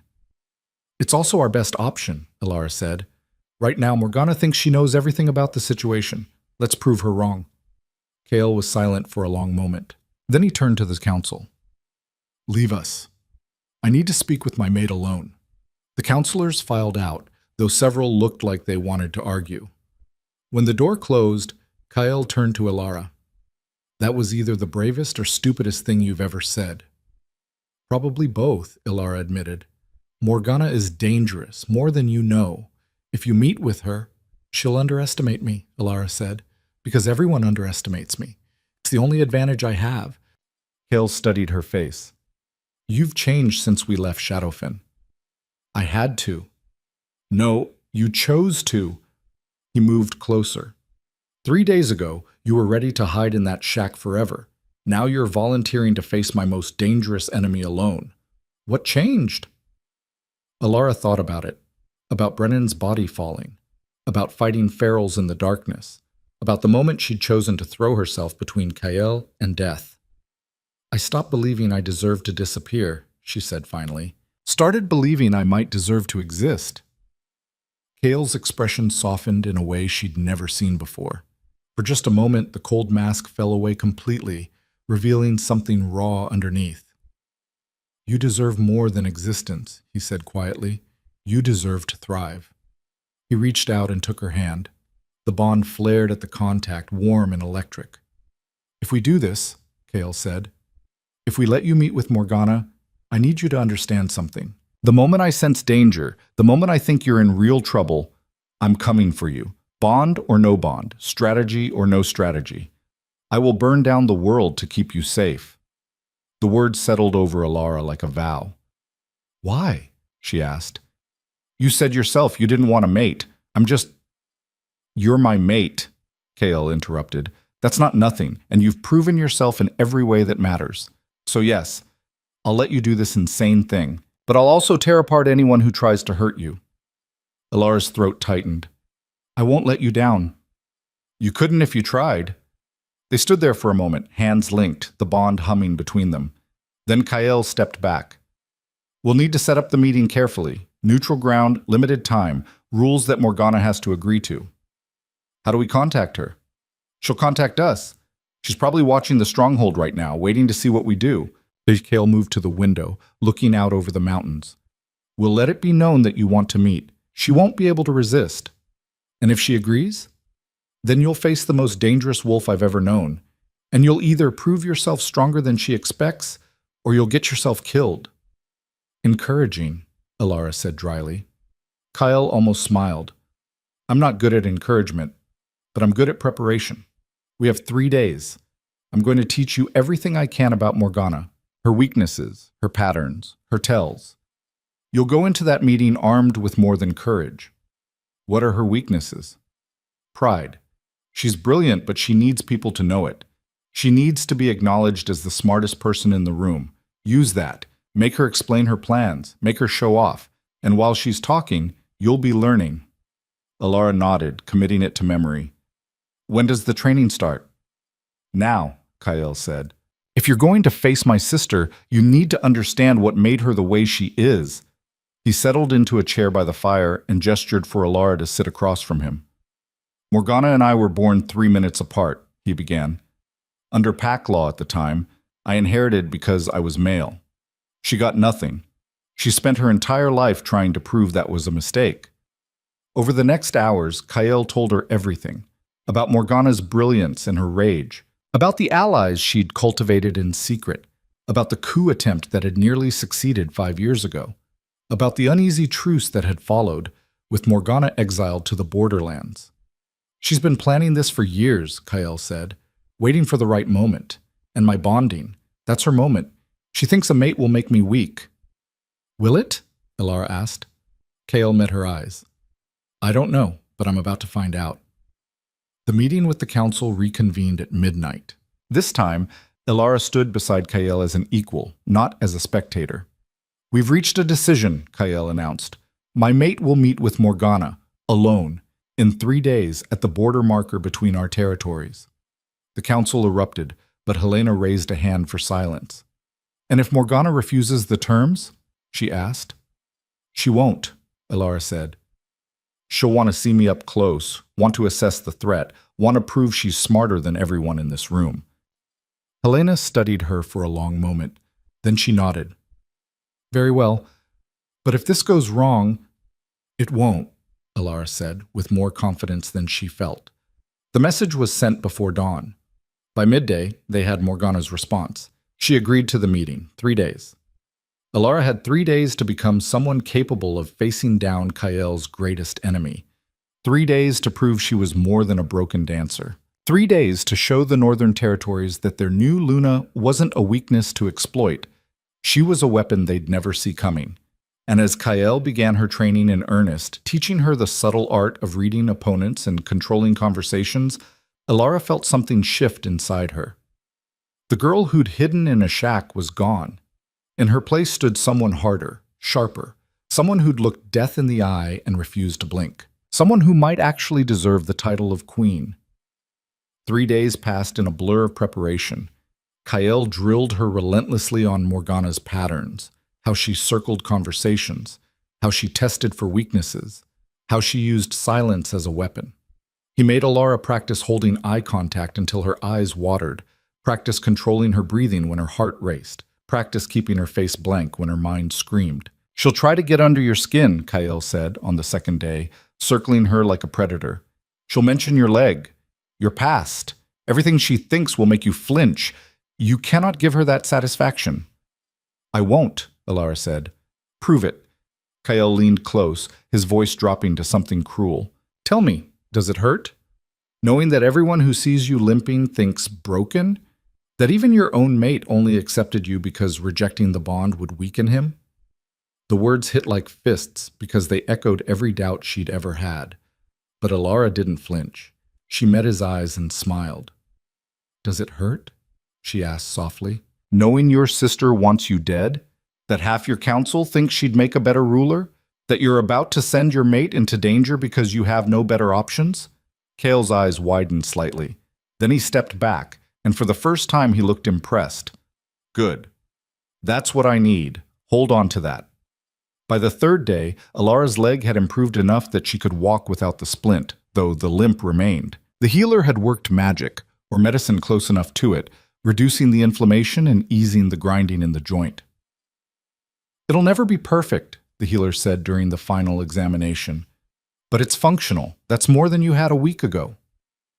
Functional felt like a gift. The morning of the meeting, Elara woke before dawn. Kael was already awake, standing at the window, watching the mountains emerge from darkness. Having second thoughts? She asked. 100 thoughts, Kael said without turning. This is madness. I'm sending you to face a wolf who's tried to kill me 3 times. Who has no mercy, no conscience, no limits. Then why are you letting me go? Because you're right. Morgana expects me to protect you, expects me to see you as a weakness. Proving her wrong might be the only advantage we have. He finally turned to face her. But if anything goes wrong, you'll tear apart the world. I remember. Kael crossed to her, his hand settling on her shoulders. The bond hummed between them, stronger each day. Come back to me, he said quietly. Whatever happens out there, come back. I will. Promise me. Elara met his eyes. I promise. He pulled her close then, his arms wrapping around her. It was the first time he'd held her like this, not out of necessity or bond compulsion, but something that felt almost like choice. You're braver than you know, he said against her hair. Stronger than you believe. Don't let her convince you otherwise. They stood like that for a long moment. Then Kael released her and stepped back, the mask falling back into place. It's time. The ride to the border took 2 hours. Kale insisted on accompanying her to the marker, though he'd wait out of sight as agreed. 6 guards came with them, all armed, all grim-faced. The border marker was an ancient standing stone covered in carved symbols, positioned at the edge of a clearing. Morgana was already there, leaning against the stone like she owned it. Up close, the resemblance to Kael was striking. Same sharp features, same predatory grace. But where Kael's eyes were dark and guarded, Morgana's were silver and dancing with amusement. "Brother," she called as they approached. "Right on time. You always were painfully punctual." Kael dismounted but didn't approach. "The terms stand. 1 hour. No guards, no weapons, just conversation." "How civilized." Morgana's eyes shifted to Alara. "And this must be the famous broken dancer. Come closer, little mate. Let me see what's captured my brother's heart." Alara slid off the horse, using Kael's shoulder for balance. Her leg protested but held. Kael's hand found hers, squeezing once. Then he released her. 1 hour, he said again. "Then I'm coming for her." "Understood." Morgana's smile widened, "though I suspect she'll be begging to leave long before that." Alara walked across the clearing, each step measured and deliberate. She refused to let the limp define her gait. Morgana watched her approach with open interest. "You can barely walk. How delightful. I was worried you might actually pose a challenge." "Disappointed?" Alara asked. "Intrigued." Morgana circled slowly, assessing. "You're not what I expected. I thought he'd choose someone polished. Perfect. Instead, he got someone who looks like she barely survived the journey here. Looks can be deceiving." "Can they?" Morgana stopped circling, standing directly in front of Alara. "Tell me, what do you see when you look at me?" Alara studied her carefully, applying everything Kael had taught her. The confident posture that was just slightly too rigid, the smile that didn't quite reach her eyes, the way her hands stayed loose at her sides, ready to strike. "I see someone brilliant who's been told her entire life that brilliance doesn't matter without the right gender attached to it," Alara said. "Someone who could have been extraordinary if the world had let her. Someone angry enough to burn it all down rather than accept second place." Morgana's smile froze. "Clever. Did my brother teach you that?" "No. I know what it's like to be erased, to be told you're worthless because your body doesn't work the way it's supposed to. The circumstances are different, but the rage is the same. And yet you accepted your mate bond, accepted standing in my brother's shadow? Where's your rage now?" "I'm using it," Alara said. "Just differently than you." Morgana laughed, the sound sharp and genuine. "Oh, I like you. I was hoping I would. It makes what comes next so much more interesting." She gestured to a fallen log at the edge of the clearing. "Sit. Let's talk like civilized wolves instead of circling each other like prey." Alara sat, grateful for the chance to take weight off her leg. Morgana settled beside her, close enough to be threatening but not quite touching. "Here's what's going to happen," Morgana said conversationally. "In 2 days, I'm going to challenge Kael for the throne. Formal combat, witnessed by all the packs. He'll accept because refusing would make him look weak. And when I kill him, you'll be free of the bond." "You'll both die if you kill him," Alara said. "The bond works both ways." "I'm aware, but there are ways around that. Old magic, forbidden, but effective." Morgana's eyes glinted. "I can break the bond without killing you. It'll hurt, might even drive you mad for a while. But you'll survive, free to go back to whatever hole you crawled out of." "And you think I want that? Don't you?" Morgana leaned closer. "Be honest. You didn't choose this. You stumbled into it. One cosmic accident, and suddenly you're queen of the Northern Territories despite being completely unprepared. Do you really want to spend your life pretending to be something you're not?" The words hit closer to home than Alara wanted to admit, because Morgana was right. She hadn't chosen this. And there were nights when she still woke up convinced it was all a mistake. But then she thought about Kael teaching her to stand tall despite her limp, about fighting ferals in the darkness, about the council recognizing her as Luna, about becoming someone who existed. "You're right," Alara said quietly. "I didn't choose this, but I'm choosing it now. Choosing to stay, choosing to fight, choosing to be more than what people assumed I could be." "How noble." Morgana's voice dripped with sarcasm. But nobility doesn't win wars. Power does. And you have none. I have the bond. A bond with a male who only accepted you out of necessity, who looks at you and sees obligation, not desire. Do you really think that's enough? I think it's more than you have, Ilara said. You've spent your entire life fighting for recognition, fighting to prove you deserve the throne, but you're doing it alone. No allies you trust, no bonds that sustain you, just rage and ambition and the desperate need to be seen. Morgana's expression darkened.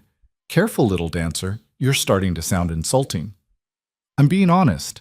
You wanted conversation? This is conversation. You want to know why I'm not afraid of you? Because I've already survived being broken. I've already lived through losing everything.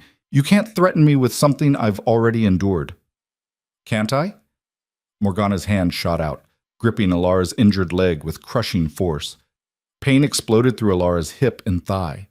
She gasped, her vision going white at the edges. This leg, Morgana said softly, squeezing harder. This weakness. I could shatter it right now. Make sure you never walk again. Make you truly broken instead of just damaged. Would you still be brave then? Ilara's breath came in short gasps. The pain was unbearable, screaming through every nerve. But she didn't pull away, didn't beg, didn't give Morgana the satisfaction. Instead, she smiled. Go ahead, she said through gritted teeth. Break it. Prove you're exactly what everyone thinks you are. Someone who attacks the helpless to feel powerful. Show Kael you're not worthy of ruling anything. Morgana's grip loosened slightly. You're bluffing. Am I? Ilara leaned forward despite the pain. You wanted to see if I was weak. I'm showing you I'm not. So either finish what you started or admit you're trying to scare someone who's already survived worse than you can imagine. For a long moment, they stayed frozen like that. Morgana's hand on Ilara's leg, Ilara's eyes locked on hers, neither willing to back down. Then Morgana released her and laughed. You're insane, absolutely insane, like... She stood, brushing off her pants. I came here expecting a frightened girl. Instead, I get someone who'd let me cripple her, rather than show fear. What did my brother do to you? He gave me a reason to stop hiding, Ilara said, her leg throbbing but still functional. And you just gave me a reason to fight. Morgana studied her with new eyes. You're not going to convince me to stand down. You know that, right? I'm still going to challenge Kael, still going to take the throne. Your bravery is admirable, but it changes nothing. Doesn't it? Ilara stood, facing Morgana despite the height difference. You came here to assess me, to figure out if I was leverage worth using.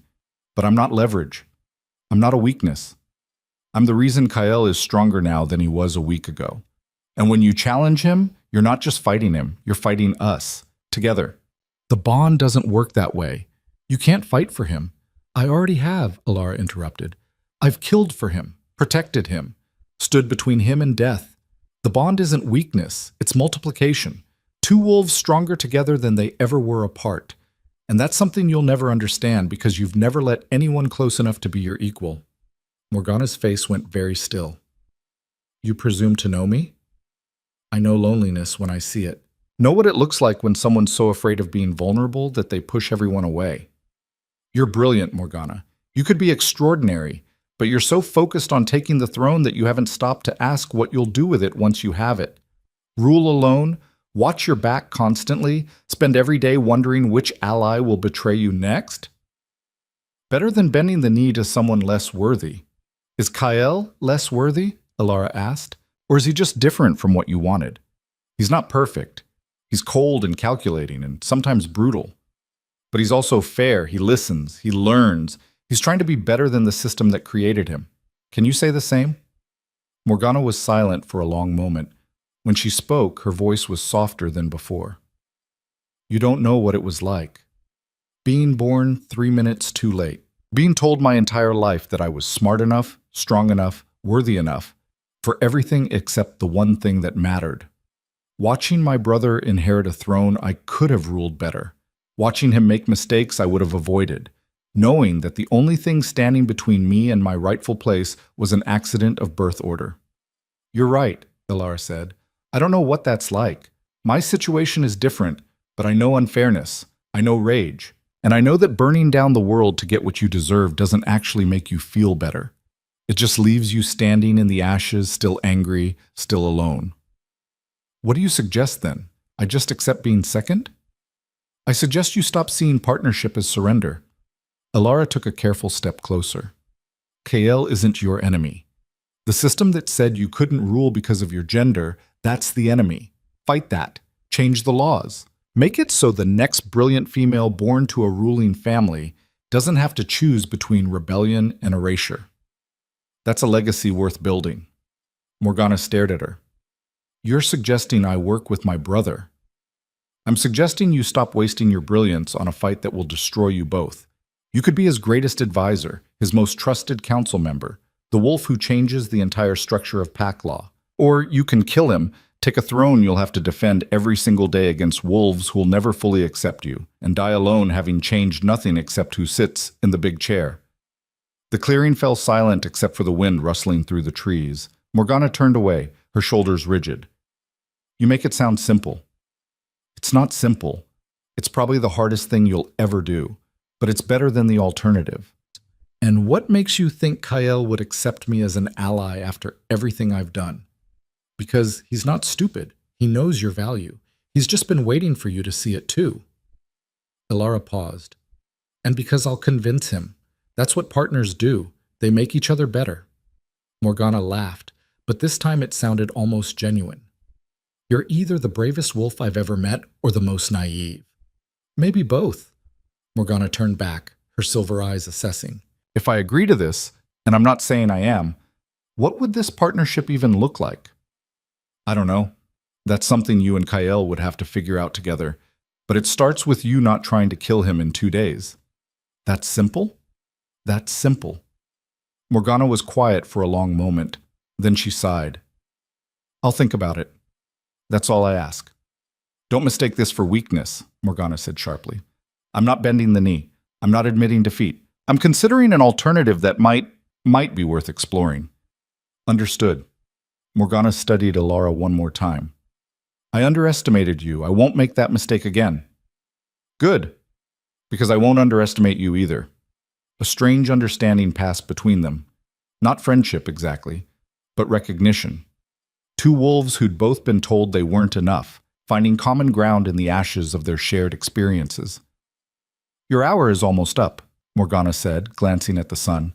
My brother will come charging in here like a deranged protector if you're not back soon. He does that, Alara said. It must be nice, having someone willing to burn the world for you. It is. You could have it too, you know, not romantic love, that's not what I mean, but loyalty, trust, people who'd fight beside you instead of just for you. Morgana's expression was unreadable. I'll consider your words, all of them, but I make no promises. I'm not asking for promises, just thought. They stood there for a moment longer. Then Morgana stepped back. Go. Before your mate breaks the terms and storms in here, I'd rather not fight him today. Alara turned and walked back across the clearing. Each step sent jolts of pain through her leg where Morgana had gripped it, but she kept her pace steady, her posture straight. Kael was there the moment she crossed the marker, his hands on her shoulders, his eyes searching her face. Are you hurt? Bruised, but whole. What happened? We talked. Really talked.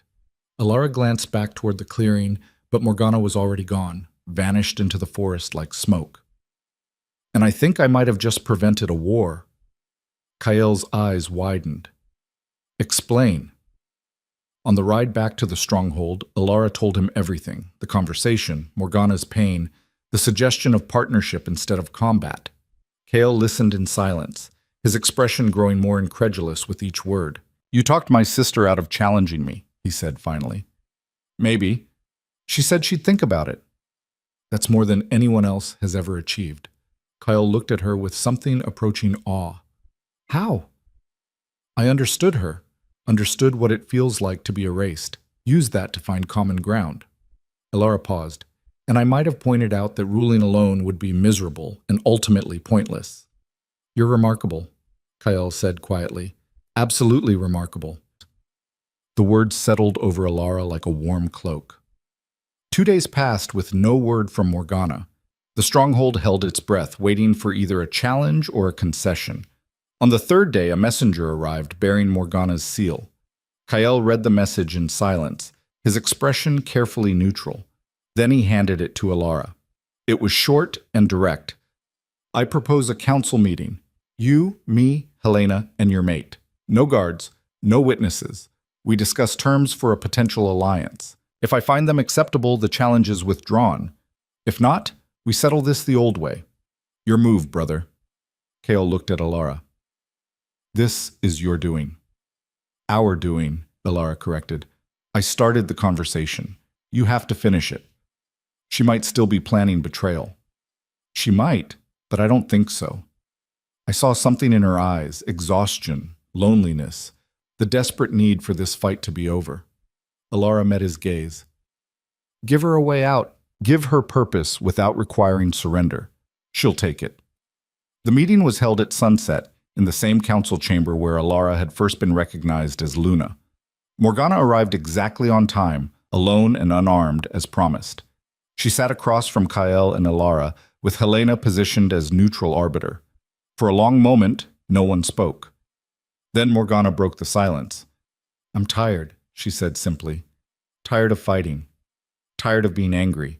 Tired of waking up every day knowing that the only thing standing between me and happiness is pride.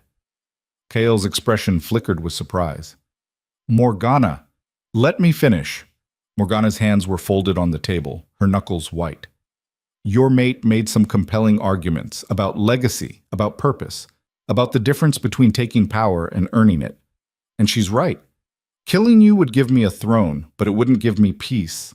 It wouldn't change the system that broke both of us. What are you proposing? Helena asked carefully. An alliance. Real partnership, not the fake political kind. Kael continues as Alpha King. I become his chief advisor and advocate for legal reform. Together we change pack law so that birth order and gender no longer determine who can rule. We create a system based on merit, capability, and the will of the people. Kael leaned back, processing this. That would require unanimous council approval. It would take years. I have time. For the first time in my life, I have something worth being patient for. And if the council refuses, if the packs reject the changes, then we try again and again, until we succeed or die trying. Morgana met her brother's eyes. I'm done fighting you, Kael. But I'm not done fighting. I'm just redirecting the target. Kael looked at Alara. She nodded slightly. I accept, Kael said. On one condition.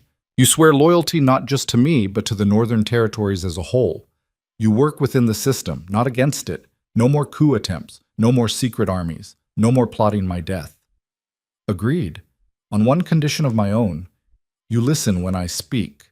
Actually listen, not just pretend. My voice has value. Treat it that way. Done. Morgana extended her hand across the table.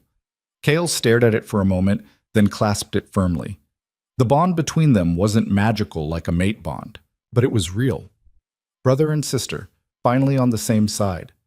Helena cleared her throat. I'll draft the formal agreement, but for the record, this is either the most brilliant political move I've witnessed or the start of an even bigger disaster.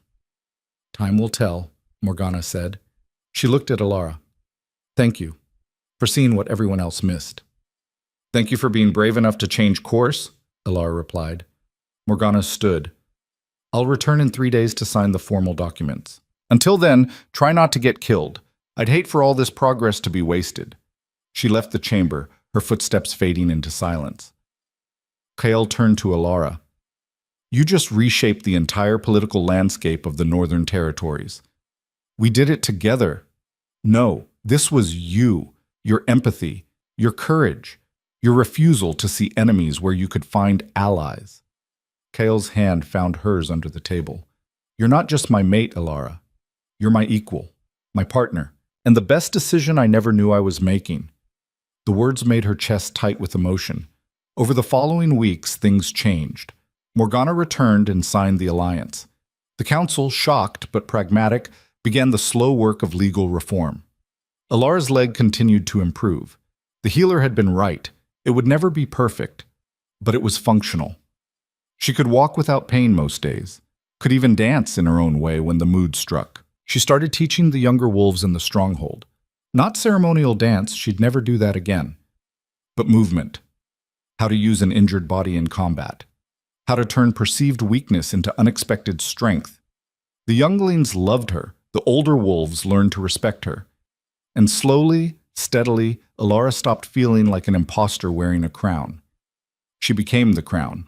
3 months after arriving at the northern stronghold, Alara stood in the great hall as Kael addressed the assembled packs. Hundreds of wolves from dozens of territories, all gathered to witness the formal ratification of the new succession laws. From this day forward, Kael announced, his voice carrying through the hall, worthiness to rule will be determined not by birth order or gender, but by capability and the will of the people. Any wolf, regardless of their origin, can aspire to leadership. Any wolf who proves themselves worthy can claim a place of power.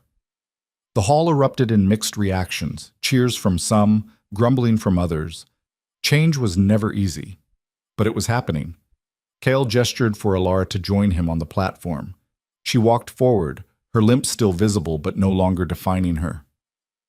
My mate, Kael said, his hand finding hers, represents everything this new law stands for.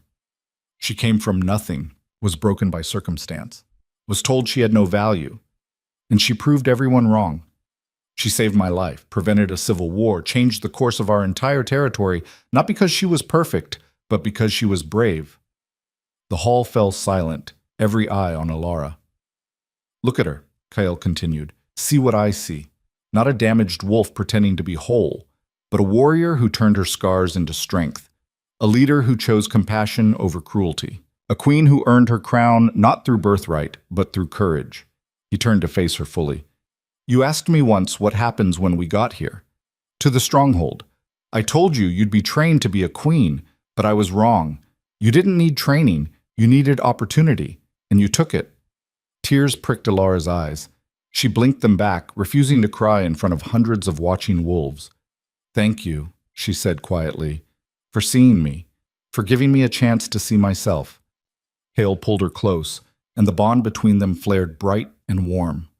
The hall erupted into cheers. That night, alone in their chambers, Kael and Alara stood at the window watching the mountains. Do you miss it? Kael asked. Dancing, the way it used to be. Alara thought about it. Sometimes, but I found new ways to move, new ways to be strong. I'm not who I was, but I'm also not who I thought I'd have to be. Who are you then? Alara smiled. Someone who exists, someone who matters, someone who turned breaking into becoming. Kael's arm wrapped around her waist. I didn't want a mate, didn't think I needed one, but you've made me better, stronger, more than I was. The bond works both ways, Alara said. You saved me too, gave me a reason to stop hiding, a reason to fight. They stood there in comfortable silence, two broken wolves who'd found wholeness not in perfection, but in partnership.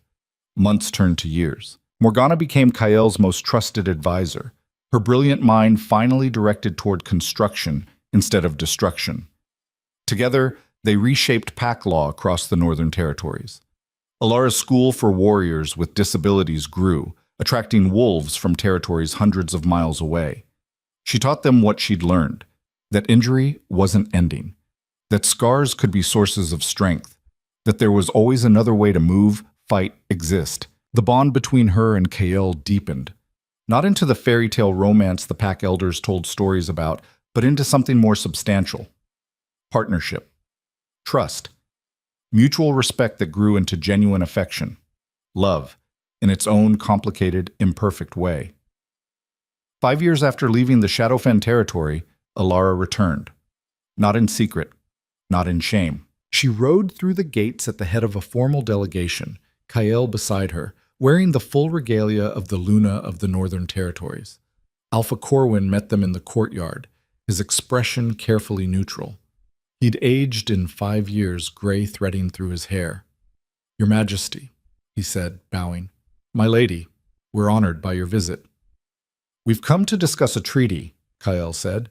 The Northern Territories are expanding trade agreements. Shadowfen is ideally positioned to benefit. They were led to the main hall, the same hall where Alara had danced her broken, defiant dance 5 years ago. The pack assembled, and Alara saw familiar faces. Iris, now mated and glowing. Rowan, promoted to head of Kael's personal guard. Others who'd once looked through her as if she didn't exist. And there, near the back, was Garrett. He'd aged too. Harder lines around his mouth. Bitterness etched into his features. Their eyes met across the hall. Alara felt nothing. No anger. No pain. No lingering attachment. Just recognition that he was part of a life she'd outgrown. During a break in negotiations, Garrett approached her. "Alara," he said stiffly, "you look well." "I am well. I heard about what you did, preventing the war with Morgana, changing the succession laws, opening that school."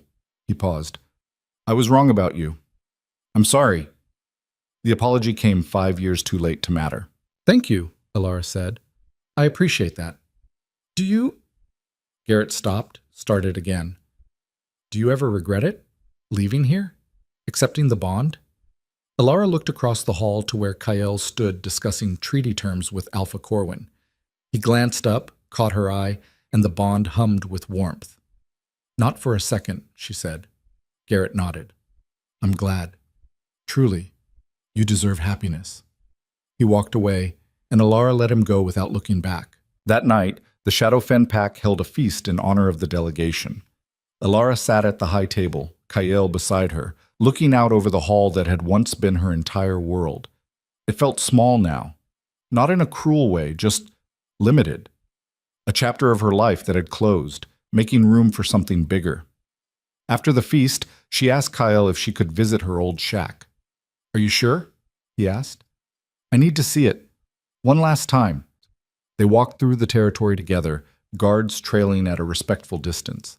The path to the outskirts was overgrown now, barely visible. The shack was exactly as she'd left it. Sagging roof, broken walls, the smell of damp earth and decay. Alara stood in the doorway, looking at the space where she'd spent 2 years convinced her life was over. "This is where you lived," Kael said quietly. It wasn't a question. "This is where I survived," Alara corrected. "There's a difference." She walked inside, her footsteps echoing on the rotting floor. The mattress was still there, moldy now, the crooked table, the holes in the roof letting in moonlight. "I thought I'd die here," she said. Not dramatically, just fade away. Become nothing. Kael's hand found hers. "You became everything instead." Alara turned to face him. "Do you ever regret it? The bond? Being stuck with someone broken?" "You're not broken. You never were. You were just waiting for someone to see you clearly." Kael's thumb brushed across her knuckles. "And for the record, I stopped seeing the bond as obligation about 3 days after we met. Around the time you threw yourself between me and a wolf, twice your size, armed with nothing but a knife and terrible judgment." Alara laughed. "That was terrible judgment. It was magnificent judgment. It was the moment I realized you weren't a weakness to protect. You were a partner to fight beside." They stood there in the ruins of her old life, surrounded by evidence of everything she'd survived. Then Alara stepped back and looked at the shack one final time. "I'm ready to go," she said. "Are you sure?" "Yes. This place doesn't define me anymore. It's just wood and nails and bad memories. I don't need to carry it with me." They walked away together, leaving the shack to rot into the earth. Behind them, the past faded into shadow. Ahead, the future waited, uncertain, challenging, but filled with possibility. Alara had learned the most important lesson. What seemed like her greatest weakness, the injury that broke her body, the rejection that shattered her pride, the isolation that nearly destroyed her spirit, had actually been preparation. Preparation for becoming someone stronger than perfection ever could have made her. Someone who understood pain and chose compassion. Someone who'd been erased and chose to exist louder. Someone who'd been told she was nothing and proved she was everything. The broken dancer had become a queen, not by healing her scars, but by learning to dance with them. And in the end, that was the most powerful thing of all.